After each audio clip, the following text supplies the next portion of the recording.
पार्वती आज वही सब गहने पहने हुए थी। रास्ते में आते समय यशोदा बहुतेरी क्रोध और अभिमान की बातों को मन ही मन दोहरा रही थी। नई बहू को देखकर वह एकदम अवाक हो गई।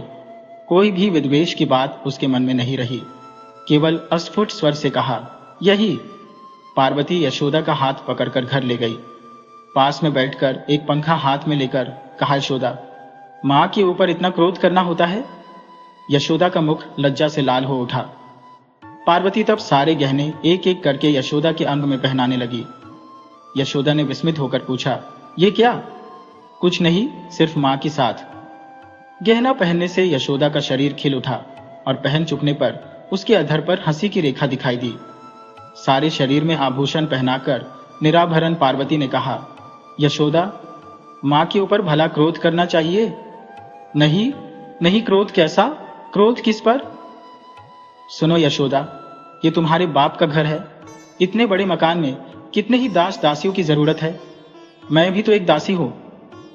शी बेटी, तुच्छ दासी के ऊपर इतना क्रोध करना क्या तुम्हें शोभा देता है? यशोदा अवस्था में बड़ी है, किंतु बातचीत करने में छोटी है। वह विह्वल हो गई। पंखा हाँकते हाँकते पार्वती ने फिर कहा, दुखी की लड़की को तुम लोगों की दया से यहां पर थोड़ा सा स्थान मिला है। मैं तो भी उन्हीं में से एक हूं। आश्रित। यशोदा सब तल्लीन होकर सुनती रही। अब एकाएक आत्मविस्मरण कर पांव के पास धप से गिरकर प्रणाम करके कहा, तुम्हारे 5 लगती हूं मां। दूसरे दिन महेंद्र को अकेले में बुलाकर कहा, क्यों, क्रोध कम हुआ? यशोदा ने भाई के पांच पर हाथ रखकर चटपट कहा, भैया, क्रोध के वश। छी छी, कितनी ही बातें कही है। देखो, वे सब प्रकट ना होने पावे। महेंद्र हंसने लगा। यशोदा ने कहा, अच्छा भैया, क्या कोई सौतेली मां इतना आदर भाव करती रख सकती है? 2 दिन बाद यशोदा ने पिता से आकर आप ही कहा, बाबूजी, वहां पर चिट्ठी लिख दो कि मैं अभी और 2 महीने यहीं पर रहूंगी। भुवन बाबू ने कुछ आश्चर्य से कहा, क्यों बेटी? यशोदा ने कहा, मेरी तबीयत कुछ अच्छी नहीं है, इसी से कुछ दिन छोटी मां के पास रहूंगी। आनंद से वृद्ध की आंखों में आंसू उमड़ आए। संध्या को पार्वती को बुलाकर कहा, तुमने मुझे लज्जा से मुक्त कर दिया। जीती रहो, सुखी रहो। पार्वती ने कहा, वह क्या? वह क्या? यह तुम्हें नहीं समझा सकूंगा। नारायण ने आज कितनी ही लज्जा से मेरा उद्धार कर दिया। संध्या के अंधेरे में पार्वती ने नहीं देखा कि उसके स्वामी की दोनों आंखें जल से डबडबा आई है। और विनोद लाल भुवन बाबू का छोटा लड़का, वह परीक्षा देकर घर आया, अभी तक पढ़ने ही न गया। 2-3 दिवस देवदास ने पागलों की भांति इधर उधर घूम घाम कर बिताए। धर्मदास कुछ कहने गया तो उस पर आंखें लाल लाल कर धमका के भगा दिया। उनका विकृत भाव देखकर चुन्नीलाल को भी कुछ कहने का साहस न हुआ। धर्मदास ने रोकर कहा, चुन्नी बाबू, देवदास ऐसे क्यों हो गए? चुन्नीलाल ने कहा, क्या हुआ धर्मदास? एक अंधी ने दूसरे अंधे से रास्ता पूछा। दोनों में एक भी हृदय की नहीं जानते। आंखें पोंछते पोंछते धर्मदास ने कहा, चुन्नी बाबू, जिस तरह से हो सके देवदास को उनकी मां के पास पहुंचवाओ। अगर अब लिखे पढ़ेगे नहीं तो यहां रहने की जरूरत क्या? बात बहुत सच है। चुन्नीलाल सोचने लगे। 4-5 दिन बाद एक दिन संध्या के ठीक उसी समय चुन्नी बाहर रहे थे। देवदास ने कहीं से आकर उनका हाथ थाम कर कहा, चुन्नी बाबू, वही जाते हो? चुन्नी ने कुंठित होकर कहा, हाँ। नहीं कहो तो न जाऊं। देवदास ने कहा, नहीं, मैं अपने को मना नहीं करता हो, पर यह कहो, किस आशा से तुम वहां जाते हो? आशा क्या है? यूं ही जी बहलाने को। जी बहलाने? मेरा तो जी नहीं बहला। मैं भी जी बहलाना चाहता हूं। चुन्नी बाबू कुछ देर तक उनके मुख की ओर देखते रहे। संभवतः उनके मुख से उनके मन के भाव को जानने की चेष्टा करते थे। फिर कहा, देवदास, तुम्हें क्या हुआ है? साफ साफ कहो। कुछ भी नहीं हुआ है। नहीं कहोगे? चुन्नीलाल ने बहुत देर बाद नीचा सिर किए हुए कहा, देवदास, मेरी एक बात रखोगे? क्या? वहां पर तुमको एक बार और चलना होगा, मैंने वचन दिया है। जहां उस दिन गया था? हां। वहां पर तुमको एक आर और चलना होगा, मैंने वचन दिया है। जहां उस दिन गया था? हां। छी, वहां मुझे अच्छा नहीं लगता। जिससे अच्छा लगेगा मैं वही करूंगा।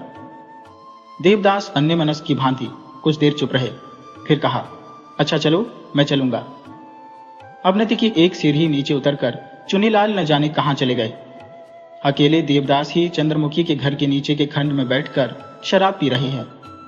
पास ही चंद्रमुखी विषन्न मुख से बैठी हुई देख रही है। उसने कहा, देवदास अब मत पियो। देवदास ने शराब का गिलास नीचे रखकर भां चढ़ाकर कहा, क्यों? अभी थोड़े ही दिन से शराब नहीं पीता हो, यहां रहने के लिए शराब पीता हो। ये बात चंद्रमुखी कई बार सुन चुकी है। दो एक बार उसने सोचा कि कहीं दीवार से टकराकर वे लहू की नदी बहाकर मर न जाए। देवदास को वह हर्ष प्यार करती थी। देवदास ने शराब के गिलास को ऊपर के उछाल दिया, कांच के पांव से लगकर चहचूर चूर हो गया। फिर तकिए के सहारे लेटकर लड़खड़ाती हुई जबान से कहा, मुझ में उठने का बल नहीं है, इसी से यहां पड़ा रहता हो। ज्ञान नहीं है, इसी से तुम्हारे मुख की ओर देखकर बात करता हो। चंद्र, तब अज्ञानता नहीं रहती, थोड़ा सा ज्ञान रहता है। तुम्हें छू नहीं सकता, मुझे बड़ी घृणा होती है। चंद्रमुखी आंख निकालकर धीरे धीरे कहा, देवदास, यहां कितने ही आदमी आते हैं, किंतु वे लोग शराब छूते तक नहीं। देवदास आंख निकालकर उठ बैठे। कुछ झूमते हुए इधर उधर हाथ फेंक कर कहा, छूते नहीं? मेरे पास बंदूक होती तो गोली मार देता।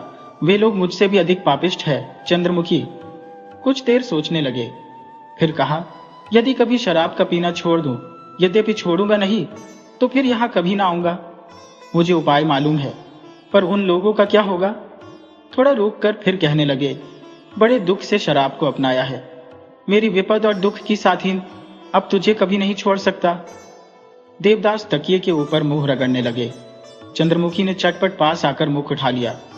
देवदास ने भाव चढ़ाकर कहा, छी, छूना नहीं, अभी मुझ में ज्ञान है। चंद्रमुखी, तुम नहीं जानती, केवल मैं जानता हूं कि मैं तुमसे कितनी घृणा करता हूं। सर्वदा घृणा करूंगा, तब भी आऊंगा, तब भी बैठूंगा, तब भी बातें करूंगा। इसे छोड़ दूसरा उपाय नहीं है। इसे क्या तुम लोग कोई समझ सकती हो? हाँ, लोग पाप अंधेरे में करते हैं, और मैं यहां मतवाला हूं। ऐसा उपयुक्त स्थान जगत में और कहां है? और तुम लोग?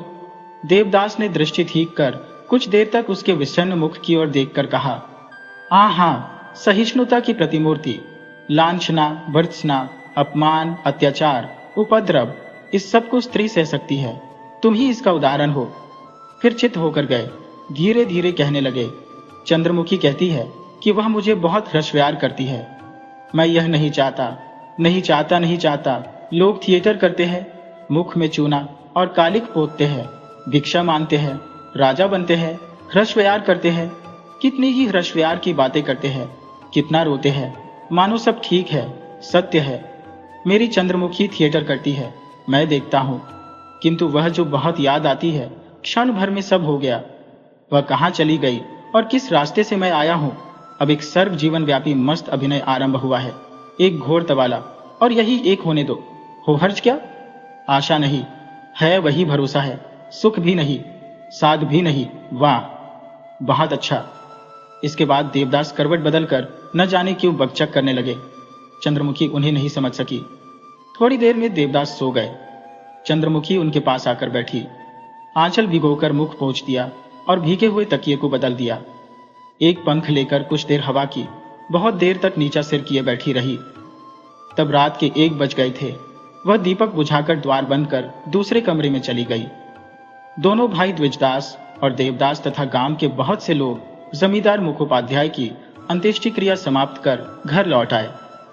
द्विजदास चिल्ला चिल्ला कर रोते रोते पागल की भांति सो गए। गांव के 5-5, 6-6 आदमी उनको पकड़कर रख नहीं सकते थे, और देवदास शांत भाव से खंभे को पास बैठे थे। मुख में एक शब्द नहीं था, आंखों में एक बिंदु जल नहीं था। कोई उनको पकड़ने भी नहीं जाता था, कोई सांत्वना भी नहीं देता था। केवल मधुसूदन घोष ने एक बार पास आकर कहा, भाई, यह सब ईश्वर के अधीन की बात है, इसमें। देवदास ने द्विजदास की ओर हाथ से दिखाकर कहा, वहां। घोष महाशय ने अप्रतिभ होकर कहा, हाँ हाँ, उनको तो बहुत शोक, इत्यादि कहते कहते चले गए, और कोई पास नहीं आया। दोपहर बीतने पर देवदास मूर्छिता माता के पांव के पास जाकर बैठे। वहां पर बहुत सी स्त्रियां उनको घेर कर बैठी थी। पार्वती की दादी भी उन्हीं में बैठी थी। टूटे टूटे स्वर से शोकार्त विधवा माता से कहा, बहू देखो, देवदास आया है। देवदास ने बुलाया, मां, उन्होंने केवल एक बार देखकर कहा, देवदास। फिर दबदबाई हुई आंखों से झरझर आंसू गिरने लगे। स्त्रियां भी चिल्ला उठी। देवदास कुछ देर तक माता के चरनाए में अपना मुख ढके रहे, फिर उठकर चले गए पिता के सोने के कमरे में। आंखों में जल नहीं था, मुख गंभीर तथा शांत था। लाल लाल आंखों को ऊपर चढ़ाए हुए जाकर भूमि पर बैठ गए। उस मूर्ति को यदि कोई देखता तो संभवतः भयभीत हो जाता। दोनों कनपटियां फूली हुई थी, बड़े बड़े रूखे केश ऊपर की ओर खड़े थे। तपाए हुए सोने के समान शरीर का रंग काला पड़ गया। कलकत्ता के जघन्य अत्याचार में रातों का दीर्घ जागरण हुआ था और उस पर पिता की मृत्यु हुई। 1 वर्ष पहले अगर उनको कोई देखे होता तो संभवतः एकाएक को पहचान न सकता। कुछ देर के बाद पार्वती की माता उन्हें ढूंढती हुई दरवाजा ठेलकर भीतर आई और पुकारा, देवदास। क्या है छोटी चाची, ऐसा करने से तो नहीं चलेगा। देवदास ने उनके मुंह की ओर देखकर कहा, क्या करता हूं चाची। चाची सब समझती थी किंतु कह नहीं सकी। देवदास के सिर पर हाथ फेरते फेरते कहा, देवता मेरा। क्या चाची? देवता। इस बार देवदास ने उसकी गोद में अपना मुख छिपा लिया। आंखों से 2 बूंद गरम गरम आंसू गिर पड़े। शोकार्त परिवार की दिन भी किसी भांति बीता। नियमित रूप से प्रभावित हुआ, रोना धोना बहुत कम हो गया। द्विजदास धीरे धीरे अपने आपे में आए। उनकी माता भी कुछ संभल कर बैठी, आंख पोंछते पोंछते आवश्यक काम करने लगी। 2 दिन बाद द्विजदास ने देवदास को बुलाकर कहा, देवदास, पिता के श्राद्ध कर्म के लिए कितना रुपया खर्च करना उचित है? देवदास ने भाई के मुख की ओर देखकर कहा, जो आप उचित समझे करे। नहीं भाई, केवल मेरे ही उचित समझने से काम नहीं चलेगा। अब तुम भी बड़े हुए, तुम्हारी सम्मति भी लेना आवश्यक है। देवदास ने पूछा, कितना नकद रुपया है? बाबूजी की तहवील में 1.5 लाख रुपया जमा है। मेरी सम्मति से 10,000 रुपये खर्च काफी होगा। क्या कहते हो? मुझे कितना मिलेगा? द्विजदास ने कुछ इधर उधर करके कहा, तुम्हें भी आधा मिलेगा। 10,000 खर्च होने से 70,000 तुम्हें और 70,000 मुझे मिलेगा। मां नकद रुपया लेकर क्या करेगी? वे तो घर की मालकिन ही है, हम लोग उनका खर्च संभालेंगे। देवदास ने कुछ सोचकर कहा, मेरी सम्मति है कि आपके भाग्य से 5,000 रुपया खर्च हो और मेरे भाग्य से 25,000 रुपया खर्च हो। बाकी 25,000 मान के नाम जमा रहेगा। आपकी क्या सम्मति है? पहले द्विजदास कुछ लज्जित हुए, फिर कहा, अच्छी बात है, किंतु यह तो जानते ही हो कि मेरे स्त्री पुत्र और कन्या है। उनके यज्ञोपवीत, विवाह आदि में बहुत खर्च पड़ेगा, इसलिए यही सम्मति ठीक है। फिर कुछ ठहर कर कहा, तो क्या जरा सी इसकी लिखा पढ़ी कर दोगे? लिखने पढ़ने का क्या काम है? ये काम अच्छा नहीं मालूम होगा।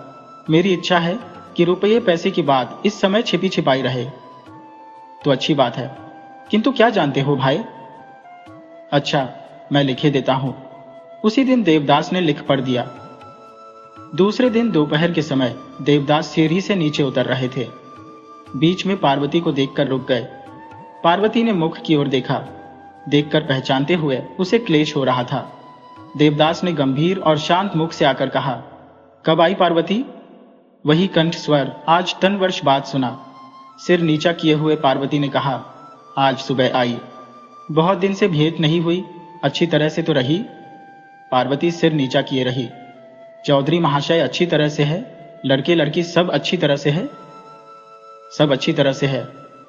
पार्वती ने एक बार मुख की ओर देखा, पर एक भी बात पूछ नहीं सकी। वे कैसे हैं, क्या करते हैं इत्यादि वह कुछ भी पूछ नहीं सकी। देवदास ने पूछा, अभी तो यहां कुछ दिन रहना होगा? हाँ। तब फिर क्या? कहकर देवदास चले। श्राद्ध समाप्त हो गया। उसका वर्णन करने में बहुत कुछ लिखना पड़ेगा, इसी से उसके कहने की आवश्यकता नहीं है। श्राद्ध के दूसरे दिन पार्वती ने धर्मदास को अकेले में बुलाकर उसके हाथ में एक सोने का हार देकर कहा, धर्म, अपनी कन्या को यह पहना देना। धर्मदास ने मोह की ओर देखकर आर्द्र नेत्र और करुण कंठ स्वर से कहा, आहा, तुमको बहुत दिनों से नहीं देखा, सब कुशल तो है? सब कुशल है। तुम्हारी लड़की लड़के तो अच्छे हैं? हाँ पत्ताए, सब अच्छे हैं। तुम अच्छे हो? इस बार दीर्घ निश्वास खींचकर धर्मदास ने कहा, क्या अच्छा हो? अब यह जीवन भार सा मालूम होता है, मालिक ही चले गए। धर्मदास शोक के आवेग में कुछ और कहना चाहता था, किंतु पार्वती ने बाधा दी। इस सब बातों को सुनने के लिए उसने हार नहीं दिया था। पार्वती ने कहा, ये क्यों धर्मदास, तुम्हारे जाने से देवदादा को कौन देखेगा? धर्मदास ने माथा ठोक कर कहा, जब छोटे लड़के थे तब देखने की जरूरत थी, अब नहीं देखने से ही अच्छा है। पार्वती ने और पास आकर कहा, धर्म, एक बात सच सच बताओगे? क्यों नहीं बताऊंगा पत्तो। तब सच सच कहो कि देवदास इस समय अभी क्या कर रहे हैं? मेरा सिर कर रहे हैं, और क्या करेंगे? धर्मदास, साफ साफ क्यों नहीं कहते? धर्मदास ने फिर सिर पीट कर कहा, साफ साफ क्या कहूं? भला ये कुछ कहने की बात है? अब मालिक नहीं है, देवदास के हाथ अगाध रुपया लग गया है, अब क्या रक्षा हो सकेगी? पार्वती का मुख एक बारगी मलिन पड़ गया। उसने आभास और संकेत से कुछ सुना था। दुखित होकर पूछा, क्या कहते हो धर्मदास? वह मनोरमा के पत्रों से जब कोई समाचार पाती थी तो उस पर विश्वास नहीं करती थी। धर्मदास सिर नीचा करके कहने लगा, खाना नहीं, पीना नहीं, सोना नहीं, केवल बोतल पर बोतल शराब, 3-3, 4-4 दिन तक न जाने कहाँ रहते हैं, कुछ पता नहीं। कितने ही रुपए फूंक दिए, सुनता हूं कई हजार रुपए का गहना बनवा दिया। पार्वती सिर से पैर तक सिहर उठी। धर्मदास, ये क्या कहते हो? क्या यह सब सच है? धर्मदास ने अपने मन में ही कहा, शायद तुम्हारी बात सुने, तुम एक बार मनाकर देखो। कैसा शरीर था, कैसा हो गया? ऐसे असंयम और अत्याचार से कितने दिन जिएंगे? किससे यह बात कहो मां? बाप भाई से ऐसी बात नहीं कही जाती। धर्मदास ने फिर सिर ठोक कर कहा, इच्छा होती है जहर खाकर मर जाऊं पत्तो, अब आगे जीने की साध नहीं है। पार्वती उठकर चली गई। नारायण बाबू के मरने का समाचार पाकर वह चली आई थी। सोचा था इस विपत्ति के समय देवदास के पास जाना आवश्यक है, किंतु उसके परम प्रिय देवदास की यह अवस्था है। कितनी ही बातें उसके मन में उठने लगी जिनका अंत नहीं। जितना धिक्कार उसने देवदास को दिया उसका 1000 गुना अपने को दिया। 1000 बार उसके मन में उठा कि क्या उसके होने पर वह ऐसे बिगड़ सकते। पहले ही उसने अपने पांव में आप कुठार मारा, किंतु वह कुठार उसके सिर पर गिरा। उसके देवदादा ऐसे हो रहे हैं, इस प्रकार नष्ट हो रहे हैं, और वह दूसरे की गृहस्थी के बनाने में लगी हुई है। दूसरे को अपना समझकर नित्य अन्न बांट रही है, और उसके सर्वस्व आज भूखों मर रहे हैं। पार्वती ने प्रतिज्ञा की, आज वह देवदास के पांव में माथा पटक कर प्राण त्याग देगी। अभी भी संध्या होने में कुछ देर है। पार्वती ने देवदास के कमरे में प्रवेश किया। देवदास चारपाई पर बैठे हुए हिसाब देख रहे थे। इधर देखा, पार्वती धीरे धीरे किवाड़ बंद कर फर्श पर बैठ गई। देवदास ने सिर उठाकर हंसकर उसकी ओर देखा। उनका मुख विषण्ण किंतु शांत था। हठात कौतुक से पूछा, यदि मैं अपवाद उठाऊं तो? पार्वती ने अपनी सलज श्याम कमलवत दोनों आंखों से एक बार उनकी ओर देखा, फिर नजर नीची कर ली। देवदास की इस बात ने भली भांति जता दिया कि वह बात उनके हृदय में आज जन्म के लिए अंकित हो गई है। वह देवदास से कितनी ही बातें कहने के लिए आई थी, किंतु सब भूल गई, एक भी बात न कह सकी। देवदास ने फिर हंसकर कहा, समझता हूं, लज्जा लगती है ना? तब भी पार्वती कोई बात न कह सकी। देवदास ने कहा, इसमें लज्जा की क्या बात है? हम तुम दोनों ही लड़कपन में बराबर एक साथ उठते बैठते और खेलते थे। इसी बीच में एक गड़बड़ी हो गई। क्रोध करके जो तुम्हारे जी में आया कहां, और मैंने भी तुम्हारे सिर में यह दाग दे दिया। कैसा हुआ? देवदास की बात में श्लेष व विद्रूप का लेश भी नहीं था। हंसते ही हंसते पहले की बीती दुख की कहानी कह सुनाई। पार्वती का हृदय भी सुनकर फटने लगा। मुंह में आंचल देकर एक गहरी सांस खींचकर मन ही मन कहा, देवदादा, यह दाग ही मेरे ढाढ़स का कारण है। एकमात्र यही मेरा साथी है। तुम मुझे हर्ष व्यार करते थे, इसी से दया करके हम लोगों के बाल्य इतिहास को इस रूप में, इस ललाट में अंकित कर दिया है। इससे मुझे लज्जा नहीं, कलंक नहीं, यह मेरे गौरव का चिन्ह है। पत्तो, मुख से आंचल न हटाकर ही पार्वती ने कहा, क्या? तुम्हारे ऊपर मुझे बड़ा क्रोध आता है। इस बार देवदास का कंठ स्वर विकृत हो गया। बाबूजी नहीं है, आज मेरे विपत्ति का समय है, किंतु तुम्हारे रहने से कोई चिंता न रहती। बड़ी भाभी को जानती ही हो, भाई साहब का स्वभाव भी तुमसे कुछ छिपा नहीं है। और तुम ही सोचो, मां को इस समय लेकर मैं क्या करूं, और मेरा कुछ ठिकाना ही नहीं कि क्या होगा। तुम्हारे रहने से मैं सब कुछ तुम्हारे हाथ में सौंप कर निश्चिंत हो जाता क्यों पत्तो? पार्वती फपक कर रो पड़ी। देवदास ने कहा, रोती हो क्या? अब और कुछ नहीं कहूंगा। पार्वती ने आंख पोंछते पोंछते कहा, पत्तो, अब तो तुम खूब पक्की घरनी हो गई हो ना? घूंघट के भीतर ही भीतर होठ चबाकर मन ही मन उसने कहा, घरनी क्या हुई हो?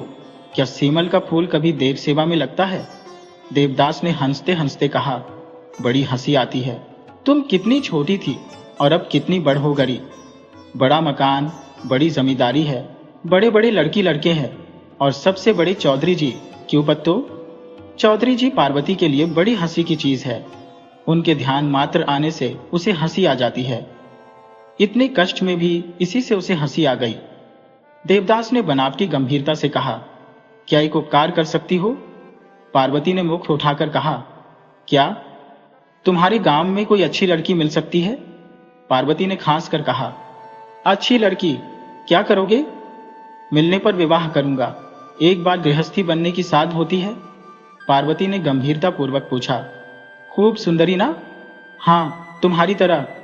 और खूब शांत? नहीं, खूब शांत से काम नहीं है, वरन कुछ दुष्ट हो, तुम्हारी तरह मुझसे झगड़ा कर सके। पार्वती ने मन ही मन कहा, यह तो कोई नहीं कर सकेगी देवदादा, क्योंकि इसके लिए मेरे समान प्रेम चाहिए।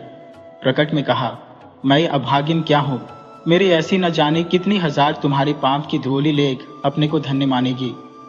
देवदास ने मजाक से हंसकर कहा, क्या अभी एक ऐसी ला सकती हो? देवदादा, क्या सचमुच विवाह करोगे? वैसा ही जैसा मैंने बतलाया है। केवल यही खोलकर नहीं कहा कि उसे छोड़ इस संसार में उनके जीवन की कोई सहवासिनी नहीं हो सकती। देवदास, एक बात बताओगे? क्या? पार्वती ने अपने के बहुत संभाल कर कहा, तुमने शराब पीना कैसे सीखा? देवदास ने हंसकर कहा, पीना भी क्या कहीं सीखना होता है? ये नहीं तो अभ्यास कैसे किया? किसने कहा? धर्मदास ने। कोई भी कहे, क्या यह बात सच है? देवदास ने छिपाया नहीं, कहा, कुछ है। पार्वती ने कुछ देर स्तब्ध रहने के बाद पूछा, और कितने हजार रुपए का गहना गढ़ा दिया है? देवदास ने गंभीरता से कहा, दिया नहीं है, गढ़ा कर रखा है। तुम रोको? पार्वती ने हाथ फैलाकर कहा, दो, ये देखो, मुझ पर एक भी गहना नहीं है। चौधरी जी ने तुम्हें नहीं दिया? दिया था, पर मैंने सब उनकी बड़ी लड़की को दे दिया। जान पड़ता है अब तुम्हें जरूरत नहीं है। पार्वती ने मुख हिलाकर सिर नीचा कर लिया। देवदास की आंखों में आंसू भर आया। देवदास ने मन ही मन सोचा कि साधारण दुख से स्त्रियां अपने गहने खोलकर नहीं देती, किंतु आंख से निकलते हुए आंसुओं को रोककर धीरे धीरे कहा, झूठी बात है, किसी स्त्री से मैंने प्रेम नहीं किया, किसी को मैंने गहना नहीं दिया। पार्वती ने दीर्घ निश्वास फेंककर मन ही मन कहा, ऐसा ही मुझे भी विश्वास है। कुछ देर तक दोनों ही चुप रहे।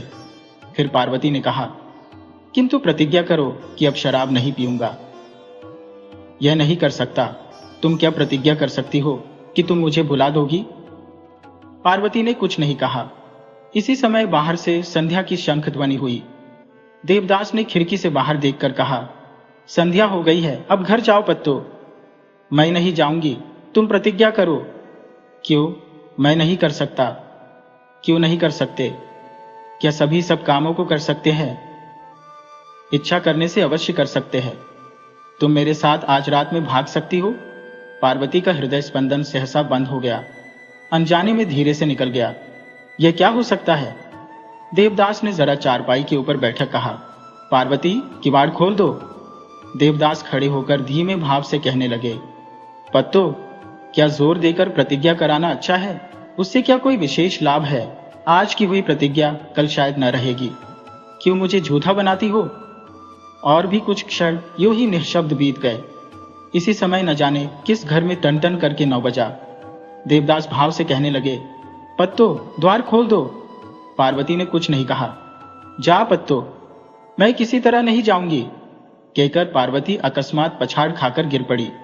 बहुत देर तक फूट फूट कर रोती रही। कमरे के भीतर इस समय गाढ़ा अंधकार था, कुछ दिखाई नहीं पड़ता था। देवदास ने केवल अनुमान से समझा कि पार्वती जमीन में पड़ी रो रही है। धीरे धीरे बुलाया, पत्तो। देवदादा, मैं मर भी जाऊंगी, किंतु कभी तुम्हारी सेवा नहीं कर सकी। यह मेरे आजन्म की साध है। अंधेरे में आंख पोंछते पोंछते देवदास ने कहा, वह भी समय आएगा। तब मेरे साथ चलो, यहां पर तुम्हें कोई देखने वाला नहीं है। तुम्हारे मकान पर चलूंगा तो खूब सेवा करोगी। ये मेरे बचपन की ही साध है। हे स्वर्ग के देवता, मेरी इस साध को पूर्ण करो। इसके बाद यदि मर भी जाऊं तो भी दुख नहीं है। इस बार देवदास की आंखों में पानी भर आया। पार्वती ने फिर कहा, देवदास, मेरे यहां चलो। देवदास ने आंखें पोंछकर कहा, अच्छा चलूंगा। मेरे सिर पर हाथ रखकर कहो कि चलोगे। देवदास ने अनुमान से पार्वती का पांव छूकर कहा, यह बात मैं कभी नहीं भूलूंगा। अगर मेरे जाने से ही तुम्हारा दुख दूर हो तो मैं अवश्य आऊंगा। मरने के पहले भी मुझे यह बात याद रहेगी। पिता की मृत्यु के बाद धीरे धीरे 6 महीने बीत गए। देवदास घर में एकदम ऊब गए। सुख नहीं, शांति नहीं। उस पर एक ही तरह की जीवनचर्या से मन बिल्कुल विरक्त हो चला। इस पर पार्वती की चिंता से चित्त और भी अव्यवस्थित हो रहा था। फिर आजकल तो उसके एक एक काम, एक एक हाव भाव के चित्र हर समय आंखों के सामने नाचा करते थे। उस पर भाई भौजाई के उदासीन व्यवहारों ने देवदास के संताप को और भी दोना कर दिया था। माता की अवस्था भी देवदास की ही तरह थी। स्वामी की मृत्यु के साथ ही साथ उनके सारे सुखों का लोप हो गया। पराधीन होकर इस मकान में रहना उनके लिए भी धीरे धीरे असह्य होने लगा। आज कई दिनों से वे काशीवास का विचार कर रही है। केवल देवदास के अविवाहित होने के कारण वे अभी नहीं जा सकती है। जब जब यही कहती है कि देवदास, अब तुम विवाह कर लो, मेरी साध पूरी हो जाए, किंतु यह कब संभव था। एक तो पिता की अभी वर्षी नहीं हुई, दूसरे अभी कोई इच्छानुकूल कन्या नहीं मिली। इसी से माता आजकल कभी कभी दुखित हो जाया करती है कि यदि उस समय पार्वती का विवाह हो गया होता तो अच्छा होता। एक दिन उन्होंने देवदास को बुलाकर कहा, अब मैं यहां नहीं रहना चाहती, कुछ दिनों के लिए काशी जाके रहने की इच्छा है। देवदास की भी यही इच्छा थी। कहा, मेरी भी यही सम्मति है। 6 महीने के बाद लौट आना। ऐसा ही करो। फिर लौट के आने पर उनकी क्रियाकर्म हो जाने के बाद तुम्हारा विवाह कर तुम्हें गृहस्थ बना देख, मैं फिर जाके काशीवास करूंगी। देवदास सहमत होकर माता को कुछ दिनों के लिए काशी पहुंचाकर कलकत्ता चले गए। कलकत्ता आकर देवदास ने 3-4 दिनों तक चुन्नीलाल को ढूंढा। वे नहीं मिले। उसे मैस को छोड़कर किसी दूसरी जगह चले गए थे। एक दिन संध्या के समय देवदास को चंद्रमुखी की बात याद आई। एक बार देख आना अच्छा होगा। इतने दिनों तक कुछ भी स्मरण नहीं आया था। इससे कुछ लज्जा सी मालूम हुई। एक किराए की गाड़ी करके चले। कुछ संध्या हो जाने पर चंद्रमुखी के मकान के सामने गाड़ी आ खड़ी हुई। बहुत देर तक बुलाने चिल्लाने के बाद भीतर से स्त्री के कंठ स्वर में उत्तर मिला, यहां नहीं है। सामने एक बिजली की रोशनी का खंभा खड़ा था। देवदास ने उसके पास होकर कहा, कह सकती हो वह कहां गई है। खिड़की खोलकर उसने कुछ क्षण देखने के बाद कहा, क्या आप देवदास है? हाँ। खड़े रहिए, दरवाजा खोलती हूँ। दरवाजा खोलकर उसने कहा, आइए। कंठ स्वर कुछ परिचित सा जान पड़ा, किंतु फिर भी पहचान नहीं सके। थोड़ा अंधकार भी हो चला था। संदेह से कहा, चंद्रमुखी कहाँ रहती है, कुछ कह सकती हो? स्त्री ने मीठी हंसी हंसकर कहा, हाँ, तुम ऊपर चलो। इस बार देवदास ने पहचान लिया है। तुम ही हो? हाँ, मैं ही हूं। देवदास, मुझे एकदम भूल गए? ऊपर जाकर देवदास ने देखा, चंद्रमुखी एक काले किनारे की मैली धोती पहने है। हाथ में केवल 2 कड़ों को छोड़ शरीर पर कोई आभूषण नहीं है। सिर के केश इधर उधर बिखरे हुए हैं। विस्मित होकर देवदास ने पूछा, तुम ही? अच्छी तरह से देखा, चंद्रमुखी पहले की अपेक्षा बहुत दुबली हो गई है। देवदास ने पूछा, तुम क्या बीमार थी? कोई शारीरिक बीमारी नहीं थी, तुम अच्छी तरह से बैठो। देवदास ने चारपाई पर बैठकर देखा, घर में पहले की अपेक्षा आकाश जमीन का अंतर हो गया है। गृह स्वामिनी की भांति उसकी दुर्दशा की भी सीमा नहीं थी। एक भी सामान नहीं था। अलमारी, टेबल, कुर्सी आदि सबके स्थान खाली पड़े हैं। केवल एक शैया पड़ी थी, चादर मैली थी। दीवार पर से चित्र हटा दिए गए थे। लोहे की कांटियां अब भी गड़ी हुई थी। 2-1 लाल फीते भी इधर उधर लटके हुए थे। पहले की वह घड़ी भी बाकेट पर रखी हुई थी, किंतु निःशब्द थी। आसपास मकड़ाई ने अपनी इच्छानुकूल जाला बुन रखा था। एक कोने में एक तेल का दिया धीमी धीमी रोशनी फैला रहा था। उसी के सहारे से देवदास ने घर की इस नई सजावट को देखा। कुछ विस्मित और कुछ क्षुब्ध होकर कहा, दुर्दशा, तुमसे किसने कहा? मेरा तो भाग्य प्रसन्न हुआ है। देवदास समझ नहीं सके। कहा, तुम्हारे सब गहने क्या हुए? बेच डाले। माल असबाब? वह भी बेच डाला। घर की तस्वीरें भी बेच डाली। इस बार चंद्रमुखी ने हंसकर सामने के एक मकान को दिखाकर कहा, उस मकान के मालिक के हाथ बेच दी। देवदास ने कुछ देर तक उसके मुंह की ओर देखकर कहा, चुन्नी बाबू कहाँ है? नहीं कह सकती, 2 महीने हुए लड़ झगड़ कर चले गए, फिर तब से नहीं आए। देवदास को अब और आश्चर्य हुआ। पूछा, झगड़ा क्यों हुआ? चंद्रमुखी ने कहा, क्या झगड़ा नहीं होता? होता है, पर क्यों? दलाली करने आए थे, इसी से हटा दिया। किसकी दलाली? चंद्रमुखी ने हंसकर कहा, पट्टू की। फिर कहा, तुम नहीं समझते? एक बड़े आदमी को पकड़ लाए थे। महीने में 200 रुपए, 1 सेर गहना और दरवाजे के सामने रहने को 1 सिपाही मिलता था, समझे? देवदास ने सब समझने के बाद हंसकर कहा, वह सब एक भी तो नहीं देखता हो। रहते तब न देखते, मैंने उन लोगों को हटा दिया। उन लोगों का अपराध कुछ ज्यादा नहीं था, पर मुझे अच्छा नहीं लगा। देवदास ने बहुत सोचकर कहा, उसी दिन से यहां और कोई नहीं आया? नहीं। उस दिन से क्यों? तुम्हारे जाने के बाद से ही यहां कोई नहीं आता। सिर्फ बीच बीच में चुन्नीलाल आ जाते थे, किंतु 2 मास से भी नहीं आते। देवदास बिछौने के ऊपर लेट गए, दूसरी ओर देखने लगे। बहुत देर तक चुप रहने के बाद धीरे से कहा, चंद्रमुखी, तब दुकानदारी सब उठा दी? हाँ, दिवाला निकाल दिया। देवदास ने इस बात का उत्तर न देकर कहा, लेकिन रोटी पानी कैसे चलेगा? इसीलिए तो जो कुछ गहना पत्तर था बेच दिया। उसमें अब कितना बचा है? ज्यादा नहीं, कोई 800-900 रुपए हो गए। उन्हें एक मोदी के पास रख दिया है। वह मुझे महीने में 20 रुपए देता है। 20 रुपए से तो पहले तुम्हारा काम नहीं चलता था? नहीं, आज भी अच्छी तरह से नहीं चलता है। 3 महीने से महान का किराया बाकी है। इसी से इच्छा होती है कि इन दोनों कड़ों को बेचकर सब पटाकर और कहीं चली जाऊं। कहां जाओगी? यह अभी निश्चय नहीं किया है।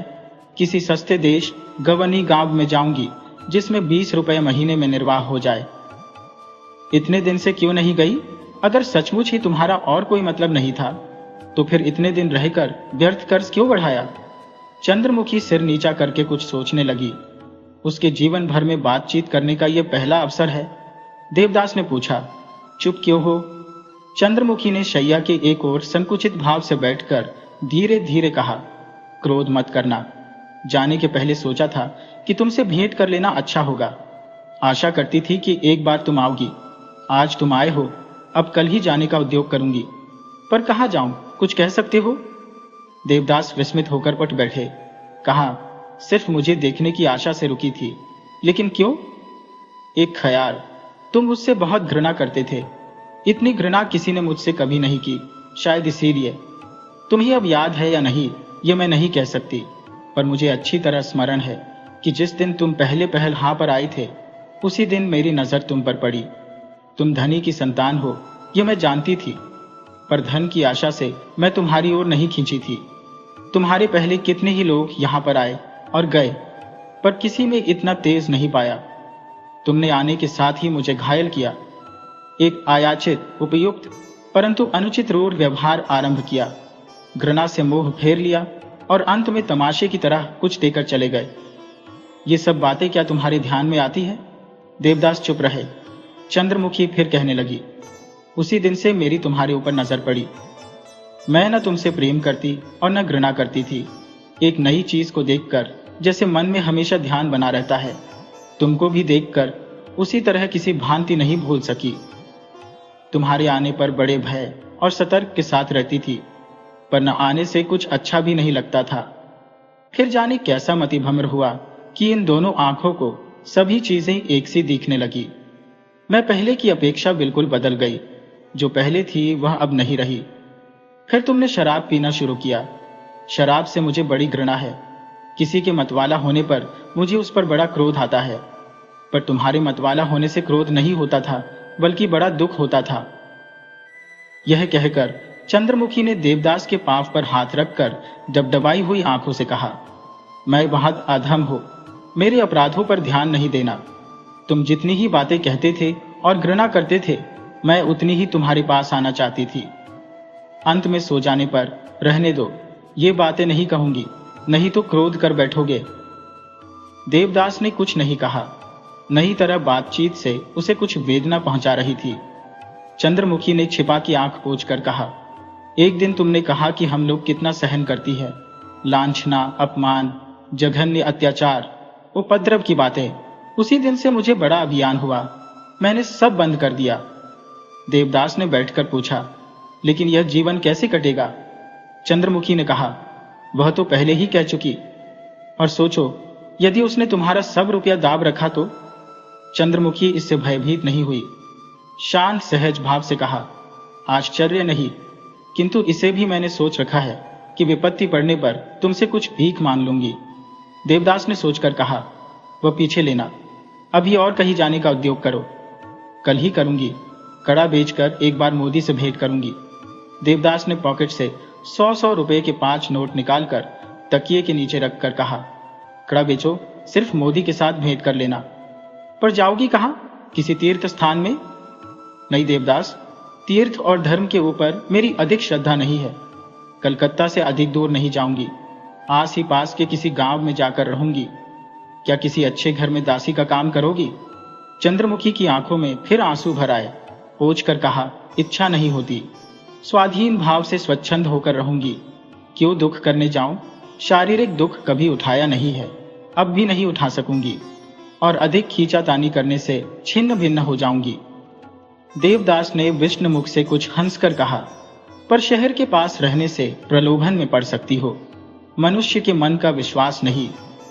इस बार चंद्रमुखी का मुख खिल उठा। हंसकर कहा, यह बात सच है, मनुष्य का विश्वास नहीं, पर मैं प्रलोभन में नहीं पड़ूंगी। स्त्रियों में लोभ अधिक है, यह मानती हो, पर जिस चीज का लोभ रहता है, जब उसे ही इच्छापूर्वक छोड़ दिया है, तो फिर मेरे लिए कोई भय नहीं है।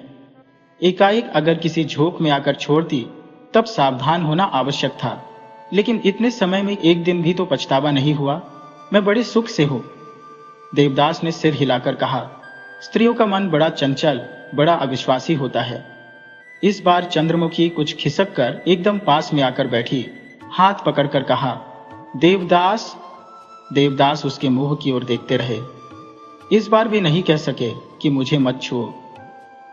चंद्रमुखी ने स्नेह से चक्षु विस्फारित कर कुछ कंपित कंठ से उनके हाथों को अपनी गोद में खींचकर कहा, आज अंतिम दिन है, आज क्रोध मत करना। एक बात तुमसे पूछने की बड़ी लालसा है। यह कहकर कुछ देर देवदास के मुंह की ओर देखकर कहा, पार्वती ने क्या तुम्हें बड़ी गहरी चोट पहुंचाई है? देवदास ने भ्रू कुंचित कर कहा, ये क्यों पूछती हो? चंद्रमुखी विचलित नहीं हुई। शांत और दृढ़ स्वर से कहा, मुझे काम है। मैं सच कहती हूं, तुम्हें दुख पहुंचने से मुझे भी दुख होता है। इसे छोड़, शायद मैं बहुत सी बातें जानती हूं। बीच बीच में नशे के जोर में तुम्हारे मुंह से अनेक ऐसी बातें सुनी है, फिर भी मुझे विश्वास नहीं होता कि पार्वती ने तुम्हें ठगा है, वरन मन में उठता है कि तुमने अपने आप को ठगा है। देवदास, मैं तुमसे उम्र में बड़ी हूं, इस संसार में बहुत कुछ देखा सुना है। मेरे मन में क्या बात उठती है जानती हो? मैं दृढ़ चित्त से कहती हूं कि इसमें तुम्हारी ही भूल है। मन में आता है, चंचल और अस्थिर चित्त कहकर स्त्रियों की जितनी निंदा की जाती है, वे उतनी निंदा के योग्य नहीं है। निंदा करने वाले भी तुम ही हो, प्रशंसा करने वाले भी तुम ही हो। तुम लोगों के मन में जो कुछ आता है सहज ही कह देते हो, लेकिन वे ऐसा नहीं कर सकती, अपने मन की बात नहीं कर सकती। प्रकट करने पर भी जब लोग अच्छी तरह नहीं समझते, क्योंकि बहुत अस्पष्ट होता है, तुम लोगों के तर्क के सामने वह दब जाता है, फिर वही निंदा के मुंह पर स्पष्ट और स्पष्टतर हो उठती है। चंद्रमुखी ने थोड़ा ठहर कर अपने कंठ स्वर को और परिष्कृत करके कहा, इस जीवन में प्रेम का व्यवसाय बहुत दिनों तक किया है, लेकिन प्रेम केवल एक बार किया है। उस प्रेम का मूल्य बहुत बड़ा है, उससे अनेक शिक्षाएं मिलती है। जानते हो, प्रेम एक वस्तु है और रूप का मोह दूसरी। इन दोनों में बड़ा गोलमाल है और पुरुष ही अधिक गोलमाल करते हैं। रूप का मोह तुम लोगों की अपेक्षा हम लोगों में बहुत कम है, इसी से हम लोग तुम लोगों की तरह एक बार की उन्मत्त नहीं हो उठती। तुम लोग जब आकर अपना प्रेम दिखलाते हो, अनेकों प्रकार के भाव प्रकट करते हो, तब हम लोग चुप हो रहती है। कितनी ही बार तुम लोगों के मन को क्लेश देने में लज्जा मालूम होती है, दुख और संकोच होता है। मुंह देखने से अगर घृणा भी होती है, तब भी अक्सर लज्जा से यह नहीं कह सकती कि मैं तुमको हर्ष व्यार नहीं करती। फिर एक वाम प्रणय का अभिनय आरंभ होता है। किसी दिन जब उसका अंत हो जाता है, तो पुरुष अस्थिर होकर कहते हैं कि कितनी विश्वासघातिनी है। तब सब लोग उसी बात को सुनते हैं और उसी पर विश्वास करने लग जाते हैं। हम लोग तब भी चुप रहती है। मन में कितना ही क्लेश होता है, किंतु उसे कौन देखने जाता है। देवदास ने कुछ नहीं कहा। वह भी बहुत देर तक निःशब्द मोह की ओर देखती रही। फिर कहा, यदि कुछ होता है तो शायद थोड़ी बहुत ममता उत्पन्न होती है। स्त्रियां मन में सोचती है कि यही प्रेम है। शांत धीर भाव से गृहस्थी को काम काज करती है। दुख के समय प्राणपण से सहायता करती है। जब तुम लोग खूब प्रशंसा करते हो, सब लोगों के मुख से कितनी ही बार धन्य धन्य निकलता है, लेकिन उस समय तक उसका प्रेम का वर्ण परिचय भी आरंभ होता है। इसके बाद अगर किसी अशुभ मुहूर्त में अपने हृदय की असह्य वेदना के कारण छटपटाती हुई द्वार के बाहर आकर खड़ी होती है, तो तुम लोग चिल्लाकर कह उठते हो, कलंकिनी, छी छी। अकस्मात देवदास चंद्रमुखी के मुंह को हाथ से दबाकर कह उठे, चंद्रमुखी, ये क्या? चंद्रमुखी ने धीरे धीरे हाथ हटाकर कहा, डरो नहीं देवदास, मैं तुम्हारी पार्वती की बात नहीं कहती हूं। यह कहकर वह चुप हो रही। देवदास ने कुछ क्षण चुप रहकर अन्यमनस्क होकर कहा, किंतु कर्तव्य है, धर्म अधर्म तो है। चंद्रमुखी ने कहा, हां वह तो है, और इसीलिए देवदास से वह सच्चा प्रेम करती और उसे सहन भी करती है। आंतरिक प्रेम से जो सुख और तृप्ति मिलती है, उसे और बढ़ाने के लिए वह घर में अशांति नहीं लाना चाहती। पर देवदास, मैं सच कहती हूं, पार्वती ने तुम्हें कुछ भी नहीं ठगा है, तुम ही ने अपने आप को ठगा है। आज इस बात को समझने की शक्ति तुम में नहीं है, ये बात मैं जानती हूं। अगर कभी समय आएगा तो तुम देखोगे कि मैं सच कहती थी। देवदास की दोनों आंखों में जल भर आया। वे दुखी होकर सोचने लगे कि क्या चंद्रमुखी की बातें सच है। आंखों के आंसुओं को चंद्रमुखी ने देखा, किंतु पूछने की चेष्टा नहीं की। मन ही मन कहने लगी, तुम्हें मैंने अनेकों रूप में देखा है, इससे तुम्हारे मन की गति को मैं भली भांति जानती हूं। साधारण पुरुषों की भांति तुम मांग कर प्रेम प्रकाशित नहीं कर सकते। तब रूप की बात रूप को कौन नहीं चाहता, किंतु इसीलिए तुम अपने इतने तेज का रूप के पांव में आत्मविसर्जन कर दोगे। ये बात विश्वास में नहीं आती। पार्वती है तो बड़ी रूपवती, लेकिन फिर भी यही विश्वास होता है कि पहले उसी ने प्रेम का द्वार खोला, पहले उसी ने प्रेमालाप प्रारंभ किया। मन ही मन कहते कहते सहसा उसके मुख से अस्फुट स्वर से बाहर निकल पड़ा, अपने को देखकर यह समझती हो कि वह तुमको कितना हर्ष व्यार करती होगी। देवदास ने चटपट बैठकर कहा, क्या कहती हो? चंद्रमुखी ने कहा, कुछ नहीं। कहती थी कि वह तुम्हारा रूप देखकर नहीं भूल सकती। तुम्हारे रूप है, लेकिन उसमें भूल नहीं होती। इस तीव्र रूक्ष रूप पर सबकी दृष्टि नहीं पड़ती, किंतु जिसकी पड़ती है उसकी दृष्टि फिर नहीं हट सकती। यह कहकर एक दीर्घ निःश्वास लेकर कहा, तुम में न जाने कैसा एक आकर्षण है कि उसे जान सकता है जिसने तुम्हें हर्ष व्यार किया है। इस स्वर्ग के पाने की इच्छा करके फिर कौन मुड़ सकता है? ऐसी स्त्री इस पृथ्वी पर कौन है? और कुछ क्षण नीरव रहने के बाद उसने मुख की ओर देखकर कहा, यह रूप सिर्फ 4 दिन की चांदनी है। देखते देखते ही इसका अंत हो जाता है और चिता के साथ अग्नि में भस्म होकर राख हो जाता है। देवदास ने विह्वल दृष्टि से चंद्रमुखी के मुख की ओर देखकर कहा, आज तुम यह सब क्या बक रही हो? चंद्रमुखी ने मधुर हंसी हंसकर कहा, इससे बढ़कर और कोई मन को उबाने वाली बात नहीं होती देवदास, कि जिसे हम हर्ष व्यार न करें वही बलपूर्वक प्रेम की बातें सुनाए। लेकिन मैं यह सिर्फ पार्वती के लिए वकालत करती हूं, अपने लिए नहीं।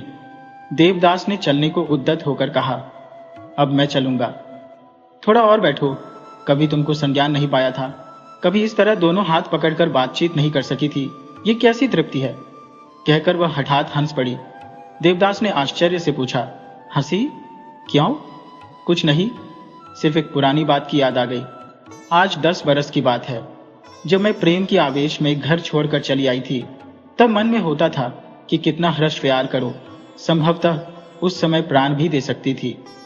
फिर एक दिन एक तुच्छ गहन के लिए ऐसा झगड़ा हुआ कि फिर किसी का मुंह नहीं देखा। मन को यह कहकर संतोष दिया कि यह मुझे अच्छी तरह हर्ष प्यार नहीं करते, नहीं तो क्या एक गहना न देते। चंद्रमुखी एक बार फिर अपने मन में हंस उठी। दूसरे ही क्षण शांत गंभीर मुख से धीरे धीरे कहा, भार्द में जाए ऐसा गहना। तब क्या यह जानती थी कि एक मामूली सिरदर्द के अच्छा करने में प्राण तक को देना पड़ेगा।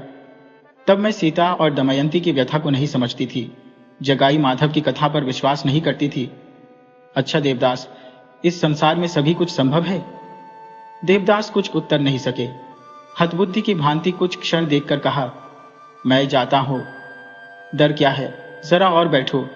मैं तुमको और भुलावे में नहीं रखना चाहती। मेरे वे दिन अब बीत गए। अब तुम मुझसे जितनी घृणा करते हो, मैं भी अपने से उतनी ही घृणा करती हो। लेकिन देवदास, तुम विवाह क्यों नहीं कर लेते? अब मानो देवदास में निश्वास पड़ा। थोड़ा हंसकर कहा, उचित है, पर इच्छा नहीं होती। न होने पर भी करो।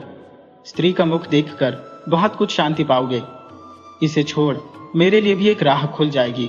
तुम्हारी गृहस्थी में दासी की भांति रहकर स्वच्छंद भाव से जीवन व्यतीत करूंगी। देवदास ने हंसकर कहा, अच्छा, तब मैं तुम्हें बुला लूंगा। चंद्रमुखी ने मानो उनकी हंसी न देखकर कहा, देवदास, और एक बात पूछने की इच्छा होती है। क्या? तुमने इतनी देर तक मेरे साथ बातचीत क्यों की? क्या कुछ अनुचित है? ये नहीं जानती, लेकिन नई बात है। शराब पीकर ज्ञान न रहने के पहले तुम कभी मुझसे बातचीत नहीं करते थे। देवदास ने उस प्रश्न का कोई उत्तर न देकर विषन्न मुख से कहा, आजकल शराब नहीं छूता। मेरे पिता की मृत्यु हो गई है। चंद्रमुखी बहुत देर तक उनके मुख की ओर करुणा भरे नेत्रों से देखती रही। फिर कहा, इसके बाद फिर पियोगे क्या? कह नहीं सकता। चंद्रमुखी ने उनके दोनों हाथों को कुछ खींचकर अश्रुपूर्ण और व्याकुल स्वर से कहा, अगर हो सके तो छोड़ देना। ऐसा अमूल्य जीवन रत्न को नष्ट मत करो। देवदास सहसा उठकर खड़े हो गए। कहा, मैं चलता हूं। तुम जहां जाओ वहां से खबर देना, और अगर कुछ काम हो तो लिखना। मुझसे लज्जा मत करना। चंद्रमुखी ने प्रणाम करके पदधूलि लेकर कहा, आशीर्वाद दो जिससे मैं सुखी हो और एक भीख मानती हो। ईश्वर न करे, किंतु यदि कभी दासी की आवश्यकता हो तो मुझे स्मरण करना। अच्छा, कहकर देवदास चले गए। चंद्रमुखी ने दोनों हाथों से मुख ढांपकर रोते रोते कहा, भगवान, ऐसा करो जिसमें एक बार और दर्शन मिले। 2 वर्ष हुए पार्वती महेंद्र का विवाह करके निश्चिंत हुई है। जल्दबाला बुद्धिमती और कार्यपटु है। अब पार्वती के बदले गृहस्थी का बहुत कुछ काम काज वही करती है। पार्वती ने अब अपना मन दूसरी ओर लगाया है। आज 5 वर्ष हुए उसका विवाह हुआ था, किंतु अभी तक उसके कोई संतान नहीं हुई। अपने लड़की लड़के के न रहने के कारण वह दूसरों के लड़की लड़कों को बहुत हर्ष व्यार करती है। गरीब गुरबे की बात को छोड़िए, जिनके पास कुछ रुपये पैसे भी है, उनके पुत्र पुत्रियों का भी अधिकांश भार वही वहन करती है। इसके अतिरिक्त ठाकुरबाड़ी के कामकाज, साधु सन्यासियों की सेवा, लंगड़े लोलों की शुश्रूषा में अपना सारा दिन बिता देती थी। इसका व्यसन स्वामी को लगाकर पार्वती ने एक और अतिथिशाला भी निर्माण किया है। उससे निराश्रय और असहाय लोग अपनी इच्छा के अनुकूल रह सकते हैं। जमींदार के घर से उन लोगों को खाना पीना मिलता है। और एक काम पार्वती बहुत छिपाकर करती है, स्वामी को भी नहीं जानने देती। वह ऊंचे घराने के दरिद्र लोगों को गुप्त रूप से रुपए पैसे से सहायता देती है। यही उसका निजी खर्च है। स्वामी के पास से प्रतिमास जो कुछ उसको मिलता है, सब इसी में खर्च कर देती है। किंतु चाहे जिस तरह से जो कुछ व्यय होता था, वह सदर कचहरी के नायब और गुमाश्ता से नहीं छिपा रहता था। वे लोग आपस में इस विषय पर बक बक झक झक किया करते थे। दासियां लुक छिपकर सुनाती है कि गृहस्थी का व्यय आजकल पहले की अपेक्षा दूना हो गया है। तहवील खाली पड़ गई, कुछ भी बचने नहीं पाता। गृहस्थी के बेजा खर्च बढ़ने से दास दासियों को मर्मंतक पीड़ा होती है। वे लोग ये सब बातें जल्दबाला को सुना आती है। एक दिन रात में उसने स्वामी से कहा, तुम क्या इस घर के कोई नहीं हो? महेंद्र ने कहा, क्यों, क्या बात है? स्त्री ने कहा, दास दासियां जानती है और तुम नहीं जानते? ससुर को तो नई मां प्राणों से बढ़कर है, वे तो कुछ कहेंगे ही नहीं। परंतु तुम्हें तो कहना उचित है। महेंद्र ने बात नहीं समझी, परंतु उत्सुक हो पूछा, किसकी बात कहती हो? जल्दबाला गंभीर भाव से स्वामी को मंत्रणा देने लगी। नई माँ के कोई लड़की लड़का तो है ही नहीं, फिर उन्हें गृहस्थी से क्यों प्रेम होने लगा?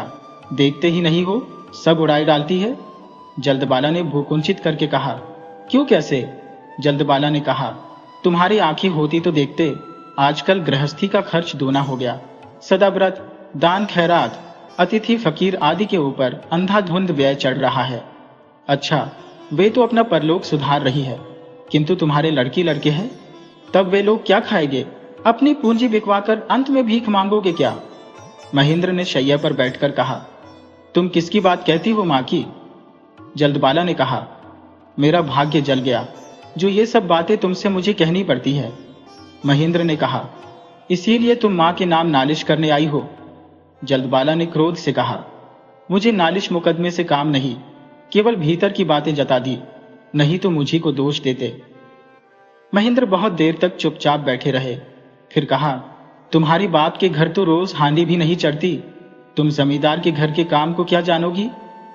इस बार जल्दबाला ने भी क्रोध करके कहा, तुम्हारे माँ बाप के घर कितनी अतिथिशालाएं हैं, जरा मैं सुनूं तो। महेंद्र ने तर्क वितर्क नहीं किया, चुपचाप सो गए। सुबह उठकर पार्वत के पास आकर कहा, कैसा विवाह किया माँ, इसको साथ लेकर गृहस्थी चलाना कठिन है, मैं कलकत्ता जाऊंगा। पार्वती ने अवाक होकर कहा, क्यों? तुम लोगों को कड़ी बातें कहती है, इसलिए मैंने उसका त्याग किया। पार्वती कुछ दिन से बड़ी बहू की आचरण देखती आती है, किंतु उसने उस बात को छिपा के हंसकर कहा, छी, वह तो बहुत अच्छी लड़की है, ऐसा न कहो। इसके बाद जल्दबाला ने एकांत में बुलाकर पूछा, बहू, झगड़ा हुआ है क्या? सुबह से स्वामी के कलकत्ता जाने की तैयारी देख जल्दबाला मन ही मन डरती थी। सास की बात सुनकर रोते रोते कहा, मेरा दोष नहीं है माँ, किंतु यही दासी सब खर्च फरच की बातें करती है। पार्वती ने तब सभी बातें सुनी और आप ही लज्जित होकर बहू की आंखें पोंछकर कहा, बहू, तुम ठीक कहती हो, किंतु मैं वैसी गृहस्थी नहीं हूं, इसीलिए खर्च की ओर ध्यान नहीं रहा। फिर महेंद्र को बुलाकर कहा, महेंद्र, बिना किसी अपराध के क्रोध नहीं करना चाहिए। तुम स्वामी हो, तुम्हारी मंगल कामना के सामने स्त्री के लिए सब कुछ तुच्छ है, बहू लक्ष्मी है। किंतु उसी दिन से पार्वती ने हाथ मोड़ लिया। अनाथ, अंधे, फकीर आदि कितने ही लोग लौटने लगे।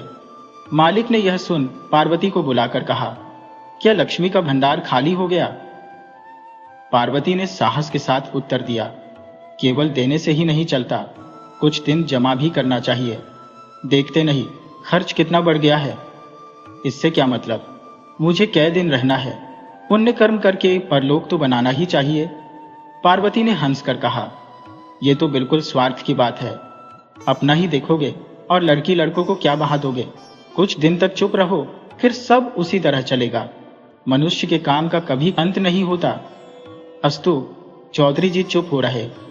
पार्वती को कोई काम नहीं रहा, इसी से चिंता कुछ बढ़ गई। किंतु सारी चिंता रहती है, जिसकी आशा नहीं रहती उसकी दूसरे प्रकार की चिंता रहती है। पूर्वोक्त चिंता में सजीवता है, सुख है, तृप्ति है, दुख है और उत्कंठा है। इसी से मनुष्य श्रांत हो जाते हैं, अधिक काल तक चिंता नहीं करते। किंतु नैराश्य में सुख नहीं है, दुख नहीं, उत्कंठा नहीं है, केवल तृप्ति है। नेत्र से जल जड़ता है, गंभीरता भी रहती है, किंतु नित्य नवीन मर्म वेदना नहीं होती। हल्के बादल के समान इधर उधर मंडराती है। जब तक हवा नहीं लगती तब तक स्थिरता रहती है, और ज्यों ही हवा लगती है गायब हो जाती है। तन्मय मन उद्वेगहीन चिंता में एक सार्थक लाभ करता है। पार्वती की भी आजकल ठीक यही दशा है।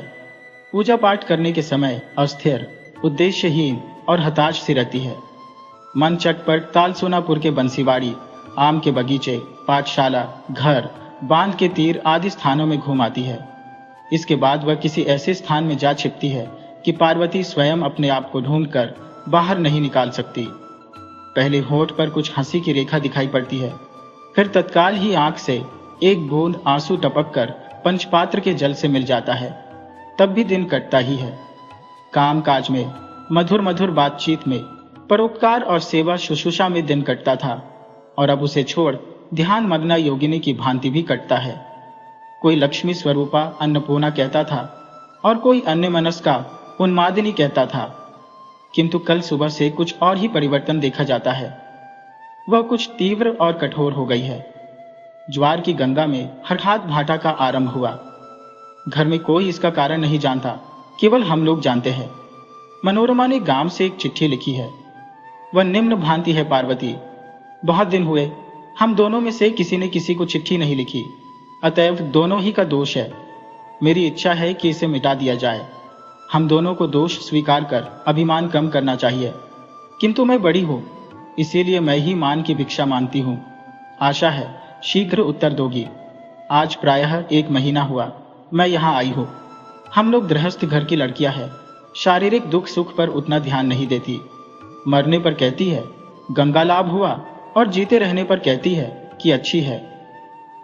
मैं भी उसी प्रकार अच्छी हूं, किंतु यह तो हुई अपनी बात, अब रही दूसरों की बात। यद्यपि कुछ ऐसे काम की बात नहीं है, फिर भी एक संवाद सुनाने की बड़ी इच्छा होती है। कल से ही सोच रही हो कि तुम्हें सुनाऊं कि नहीं। सुनाने से तुम्हें क्लेश होगा, और सुनाए बिना मैं रह नहीं सकती। ठीक मारीच की दशा हुई है। देवदास की दशा को सुनकर तुम्हें तो क्लेश ही होगा, पर मैं भी तुम्हारी बातों को स्मरण कर पाने से नहीं बच सकती। भगवान ने बड़ी रक्षा की, नहीं तो तुम सरीखी अभिमानिनी उनके हाथ में पड़कर इतने दिन के भीतर या तो गंगा में डूब मरती या विष खा लेती। उनकी बात यदि आज सुनोगी तब भी सुनना है, और 4 दिन बाद भी सुनना है। उसे दबाने छिपाने से लाभ ही क्या। आज प्रायः 6-7 दिन हुए वह यहाँ पर आए हैं। तुम तो जानती हो कि द्विज की माँ काशीवास करती है और देवदास कलकत्ता में रहते हैं। घर पर केवल भाई के साथ कलह करने और रुपया लेने आते हैं। सुनती हो कि ऐसे ही वह बीच बीच में आया करते हैं। जितने दिन रुपया इकट्ठा नहीं होता उतने दिन रहते हैं, रुपया पाने पर चले जाते हैं। उनके पिता को मरे आज 2.5 बरस हुए। सुनकर आश्चर्य होता है कि इसी थोड़े समय में ही अपनी आधी संपत्ति फूंक दी। द्विजदास अपने हिसाब किताब से रहते हैं, इसी से किसी भांति अपने पिता की संपत्ति को अपने ही पास बचा के रखा, नहीं तो आज दूसरे लोग लूट खाते। शराब और वेश्या के पीछे सारा धन स्वाहा हो रहा है। कौन उसकी रक्षा कर सकता है? एक हम कर सकते हैं, और उसमें भी देरी नहीं है। बड़ी रक्षा हुई जो तुम्हारा उनसे विवाह नहीं हुआ। हाय हाय, दुख भी होता है। वह सोने जैसा वर्ण नहीं, वह रूप नहीं, वह श्री नहीं, मानो वह देवदास नहीं, कोई दूसरे ही है। रूखे सिर के बाल हवा में उड़ा करते हैं, आंखें भीतर घुस गई है और नाक खड्ग की भांति बाहर निकली हुई है। कितना कुत्सित रूप हो गया है, ये तुमसे कहां तक कहूं। देखने से घृणा होती है, डर मालूम होता है। सारे दिन नदी के किनारे किनारे और बांध के ऊपर हाथ में बंदूक लिए चिड़िया मारा करते हैं। धूप में सिर चक्कर आने से वह बांध के ऊपर उसी बेर के पेड़ के साये में नीचा सिर किए बैठे रहते हैं। संध्या होने के बाद घर पर जाकर शराब पीते हैं, रात में सोते हैं या घूमते हैं, ये भगवान जाने। उस दिन संध्या के समय मैं नदी से जल लेने गई थी। देखा देवदास का मुंह सूखा हुआ है, बंदूक हाथ में लिए इधर उधर घूम रहे हैं। मुझे पहचान कर पास आकर खड़े हुए। मैं डर से मर गई। घाट पर कोई नहीं था। मैं उस दिन अपने आपे में नहीं थी। ईश्वर ने रक्षा की कि उन्होंने किसी किस्म की बुरी छेड़खानी नहीं की। केवल सज्जनोचित शांत भाव से कहा, मनो अच्छी तरह तो हो। मैं और क्या करती। डरते डरते सिर नीचा किए हुए कहा, हाँ। तब उन्होंने एक दीर्घ निश्वास फेंक कर कहा, सुखी रहो बहन, तुम्हें देखकर बड़ी प्रसन्नता हुई। फिर धीरे धीरे चले गए। मैं गिरते पड़ते वहां से बड़े जोर से भागी। बाप रे, भाग्य से उन्होंने हाथ आदि कुछ नहीं पकड़ा। रहने दो इन बातों को, इस सब दुर्वृत्ति की बातों के लिखने की जगह चिट्ठी में नहीं है। बड़ा कष्ट दिया क्यों बहन? आज भी यदि उन्हें नहीं भूली होगी तो अवश्य ही कष्ट होगा, किंतु लाचारी है। और यदि असावधानतावश कोई अपराध हुआ हो तो अपने सहज गुण से इस स्नेहाकांक्षणी मनोबहन को क्षमा करना। कल चिट्ठी आई है। आज उसने महेंद्र को बुलाकर कहा, 2 पालकी और 32 कहारों को बुला दो, मैं अभी ताल सोनापुर जाऊंगी। महेंद्र ने आश्चर्य से पूछा, पालकी और कहार तो मैं बुलाए देता हूं, किंतु 2 क्यों मां? पार्वती ने कहा, तुम साथ चलोगे? रास्ते में अगर मर जाऊंगी तो मुंह में आग देने के लिए बड़े लड़के की जरूरत पड़ेगी। महेंद्र ने और कुछ नहीं कहा। पालकी आने पर दोनों आदमियों ने प्रस्थान किया। चौधरी जी यह सुनकर व्यग्र हो उठे। दास दासियों से पूछा, किंतु कोई ठीक कारण नहीं बता सका। तब उन्होंने अपनी बुद्धि से 5 दरबान दास दासियां भेज दी। एक सिपाही ने पूछा, रास्ते में भेंट होने पर पालकी लौटा लावे कि नहीं? उन्होंने कुछ सोचकर कहा, नहीं, लौटा लाने का कोई काम नहीं है। तुम लाख साथ जाना, जिससे कोई तकलीफ ना हो। उसी दिन संध्या के बाद दोनों पालकियां ताल सोनापुर पहुंची, किंतु देवदास गांव में नहीं थे। उसी दिन दोपहर में कलकत्ता चले गए थे। पार्वती ने सिर पीटकर कहा, दुर्भाग्य, और फिर मनोरमा के साथ भेंट की। मनोरमा ने पूछा, क्या देवदास को देखने आई थी? पार्वती ने कहा, नहीं, साथ ले जाने के लिए आई थी। उनका यहां पर अपना कोई नहीं है। मनोरमा अबाक हो रही। कहा, क्या कहती हो? जरा भी लज्जा नहीं करती? लज्जा? और फिर किससे? अपनी चीज अपने साथ ले जाऊंगी, इसमें लज्जा क्या है? छी छी, क्या कहती हो? जिससे जरा भी संपर्क नहीं, ऐसी बात मुंह पर न लाओ। पार्वती ने मलिन हंसी हंसकर कहा, मानो बहन, ज्ञान होने के बाद से जो बात मेरे हृदय में बस रही है, जब तब वही मुख से बाहर निकल जाती है। तुम बहन हो, इसी से इन बातों को सुन लेती हो। दूसरे दिन पार्वती माता पिता के चरणों में प्रणाम करके फिर पालकी पर सवार होकर चली गई। आज 2 वर्ष हुए चंद्रमुखी ने अपने रहने के लिए अशजूरी गांव में छोट नदी के तीर पर एक ऊंची जगह में 2 छोटे छोटे मिट्टी के घर बनाए हैं। पास ही में एक खलियान है, वहां पर उसकी एक हृष्ट-पुष्ट काली गाय बंधी रहती है। 2 घरों में एक रसोई घर और भंडार है तथा दूसरे में वह सोती है। सोकर उठने से पहले ही रामवाग्दी की स्त्री सब घर द्वार झाड़ बुहार कर साफ कर देती है। मकान के चारों ओर सहन बना है, बीच में एक बेर का पेड़ है और एक तुलसी की चौथरिया है। सामने नदी की धार है, उसके आसपास लोगों ने खजूर और केले आदि के वृक्ष लगा रखे हैं। चंद्रमुखी को छोड़ इस घाट का उपयोग और कोई नहीं करता। वर्षा काल में नदी के फनफनाने पर चंद्रमुखी के मकान के नीचे तक जल आ जाता है। उस समय लोग व्यग्र हो उठते हैं और कुदाली से मिट्टी खोदकर जगह को ऊंची बनाने के लिए दौड़ आते हैं। गांव में ऊंची जाति के लोग नहीं रहते। किसान अहीर, कहार, कुर्मी, वागदी, 2 घर कलवार और 2 घर चमार रहते हैं। चंद्रमुखी ने गांव में आकर देवदास को सूचना दी। उत्तर में उन्होंने कुछ और रुपये भेज दिए। इन रुपयों में से चंद्रमुखी गांव के लोगों को उधार देती है। आपद विपद में सभी आकर उससे रुपया उधार ले जाते हैं। चंद्रमुखी सूद नहीं लेती, उसके बदले कंदमूल, शाक भाजी, जिसकी जो इच्छा होती है दे जाता है। अमल के लिए भी किसी से जोर जबरदस्ती नहीं करती। जो नहीं दे सकते वे नहीं देते। चंद्रमुखी हंसकर कहती, अब तुझे कभी न दूंगी। वह नम्र भाव से कहता, माँ, ऐसा आशीर्वाद दो कि इस बार अच्छी फसल हो। चंद्रमुखी आशीर्वाद देती, किंतु यदि फिर अच्छी फसल न होती तो वे फिर रोते हुए आकर हाथ पसारते और चंद्रमुखी फिर देती। मन ही मन हंस कर वह कहती, वे अच्छी तरह से रहे, मुझे रुपए पैसे की क्या कमी है। किंतु वे कहाँ है। प्रायः 6 महीने हुए, उसे कोई खबर नहीं मिली। चिट्ठी लिखी किंतु कोई जवाब नहीं मिला। रजिस्ट्री लगाई, वह लौट आई। चंद्रमुखी ने एक ग्वाले को अपने घर के पास बसा रखा था। उसके लड़के के विवाह में सारे 10 गंडे रुपए से सहायता दी थी। एक जोड़ा कड़ा भी खरीद दिया। उसका सारा परिवार चंद्रमुखी का आश्रित और आज्ञाकारी था। एक दिन प्रातःकाल चंद्रमुखी ने भैरव ग्वाला को बुलाकर कहा, भैरव, यहां से ताल सोनापुर कितनी दूर है, जानते हो? भैरव ने सोचकर कहा, यहां से कोई 2 ढाप पर कचहरी है। चंद्रमुखी ने पूछा, वहां पर जमींदार रहते हैं? भैरव ने कहा, हाँ, वे भारी जमींदार है। ये गांव भी उन्हीं का है। आज 3 वर्ष हुए उनका स्वर्गवास हो गया।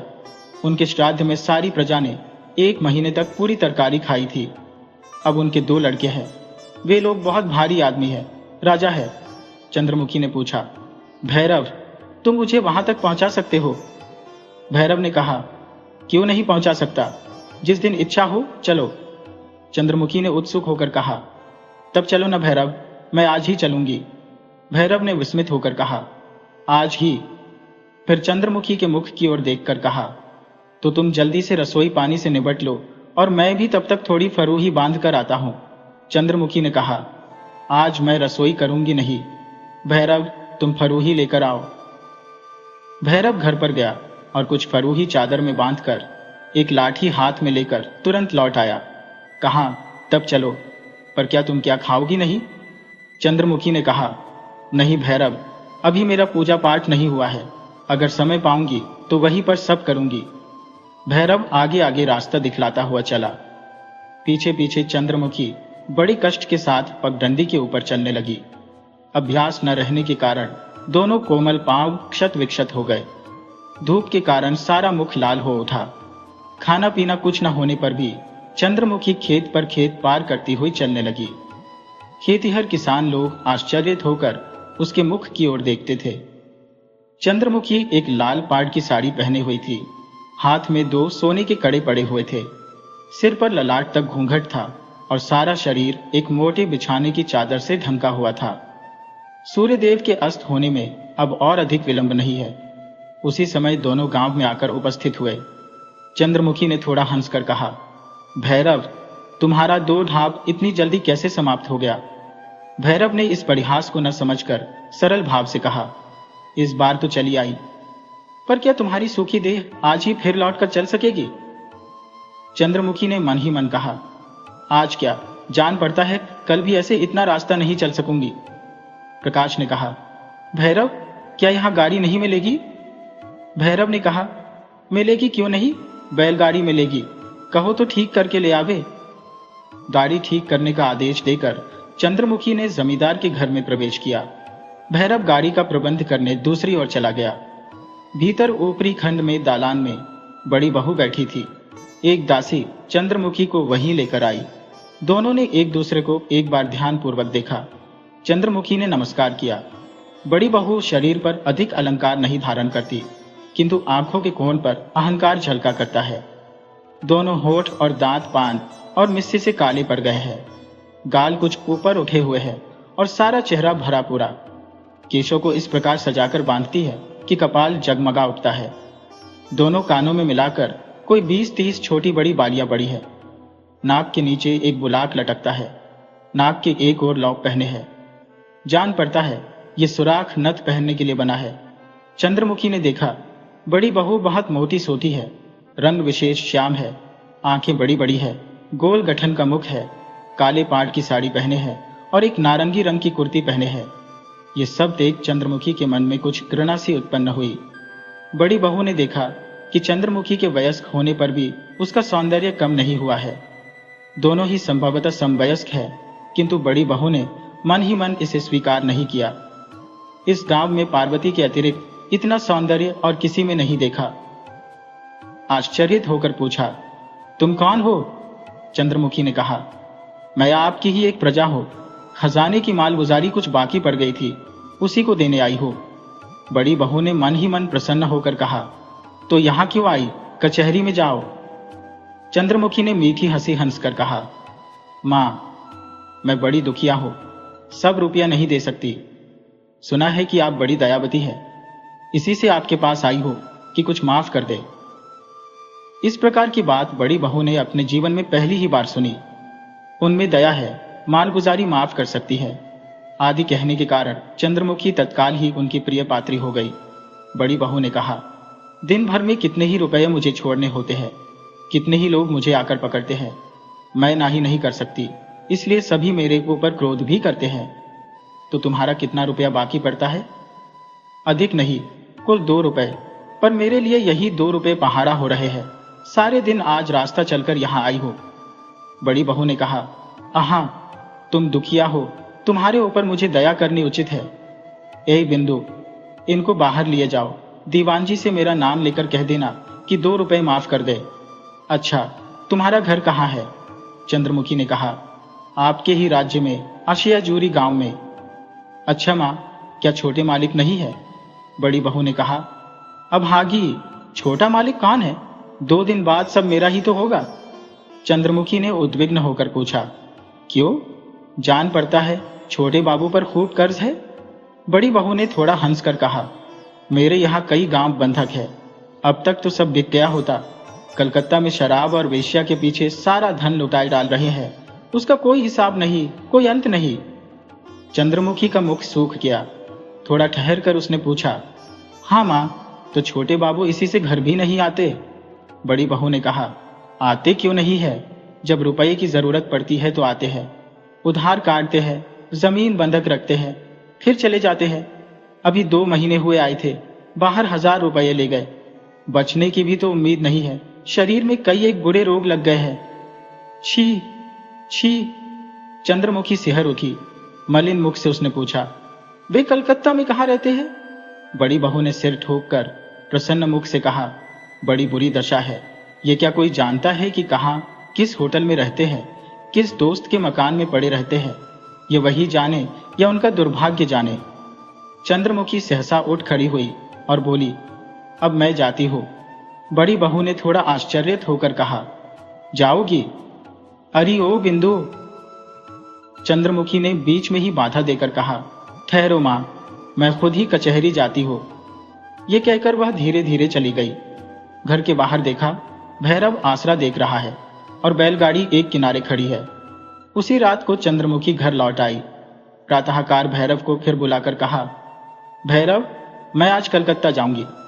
तुम तो साथ जा नहीं सकोगे, इसलिए तुम्हारे लड़के को साथ ले जाऊंगी। बोलो क्या कहते हो? भैरव, जैसी तुम्हारी इच्छा हो, लेकिन कलकत्ता क्यों जाती हो मां, क्या कोई खास काम है? चंद्रमुखी, हाँ भैरव, खास काम है।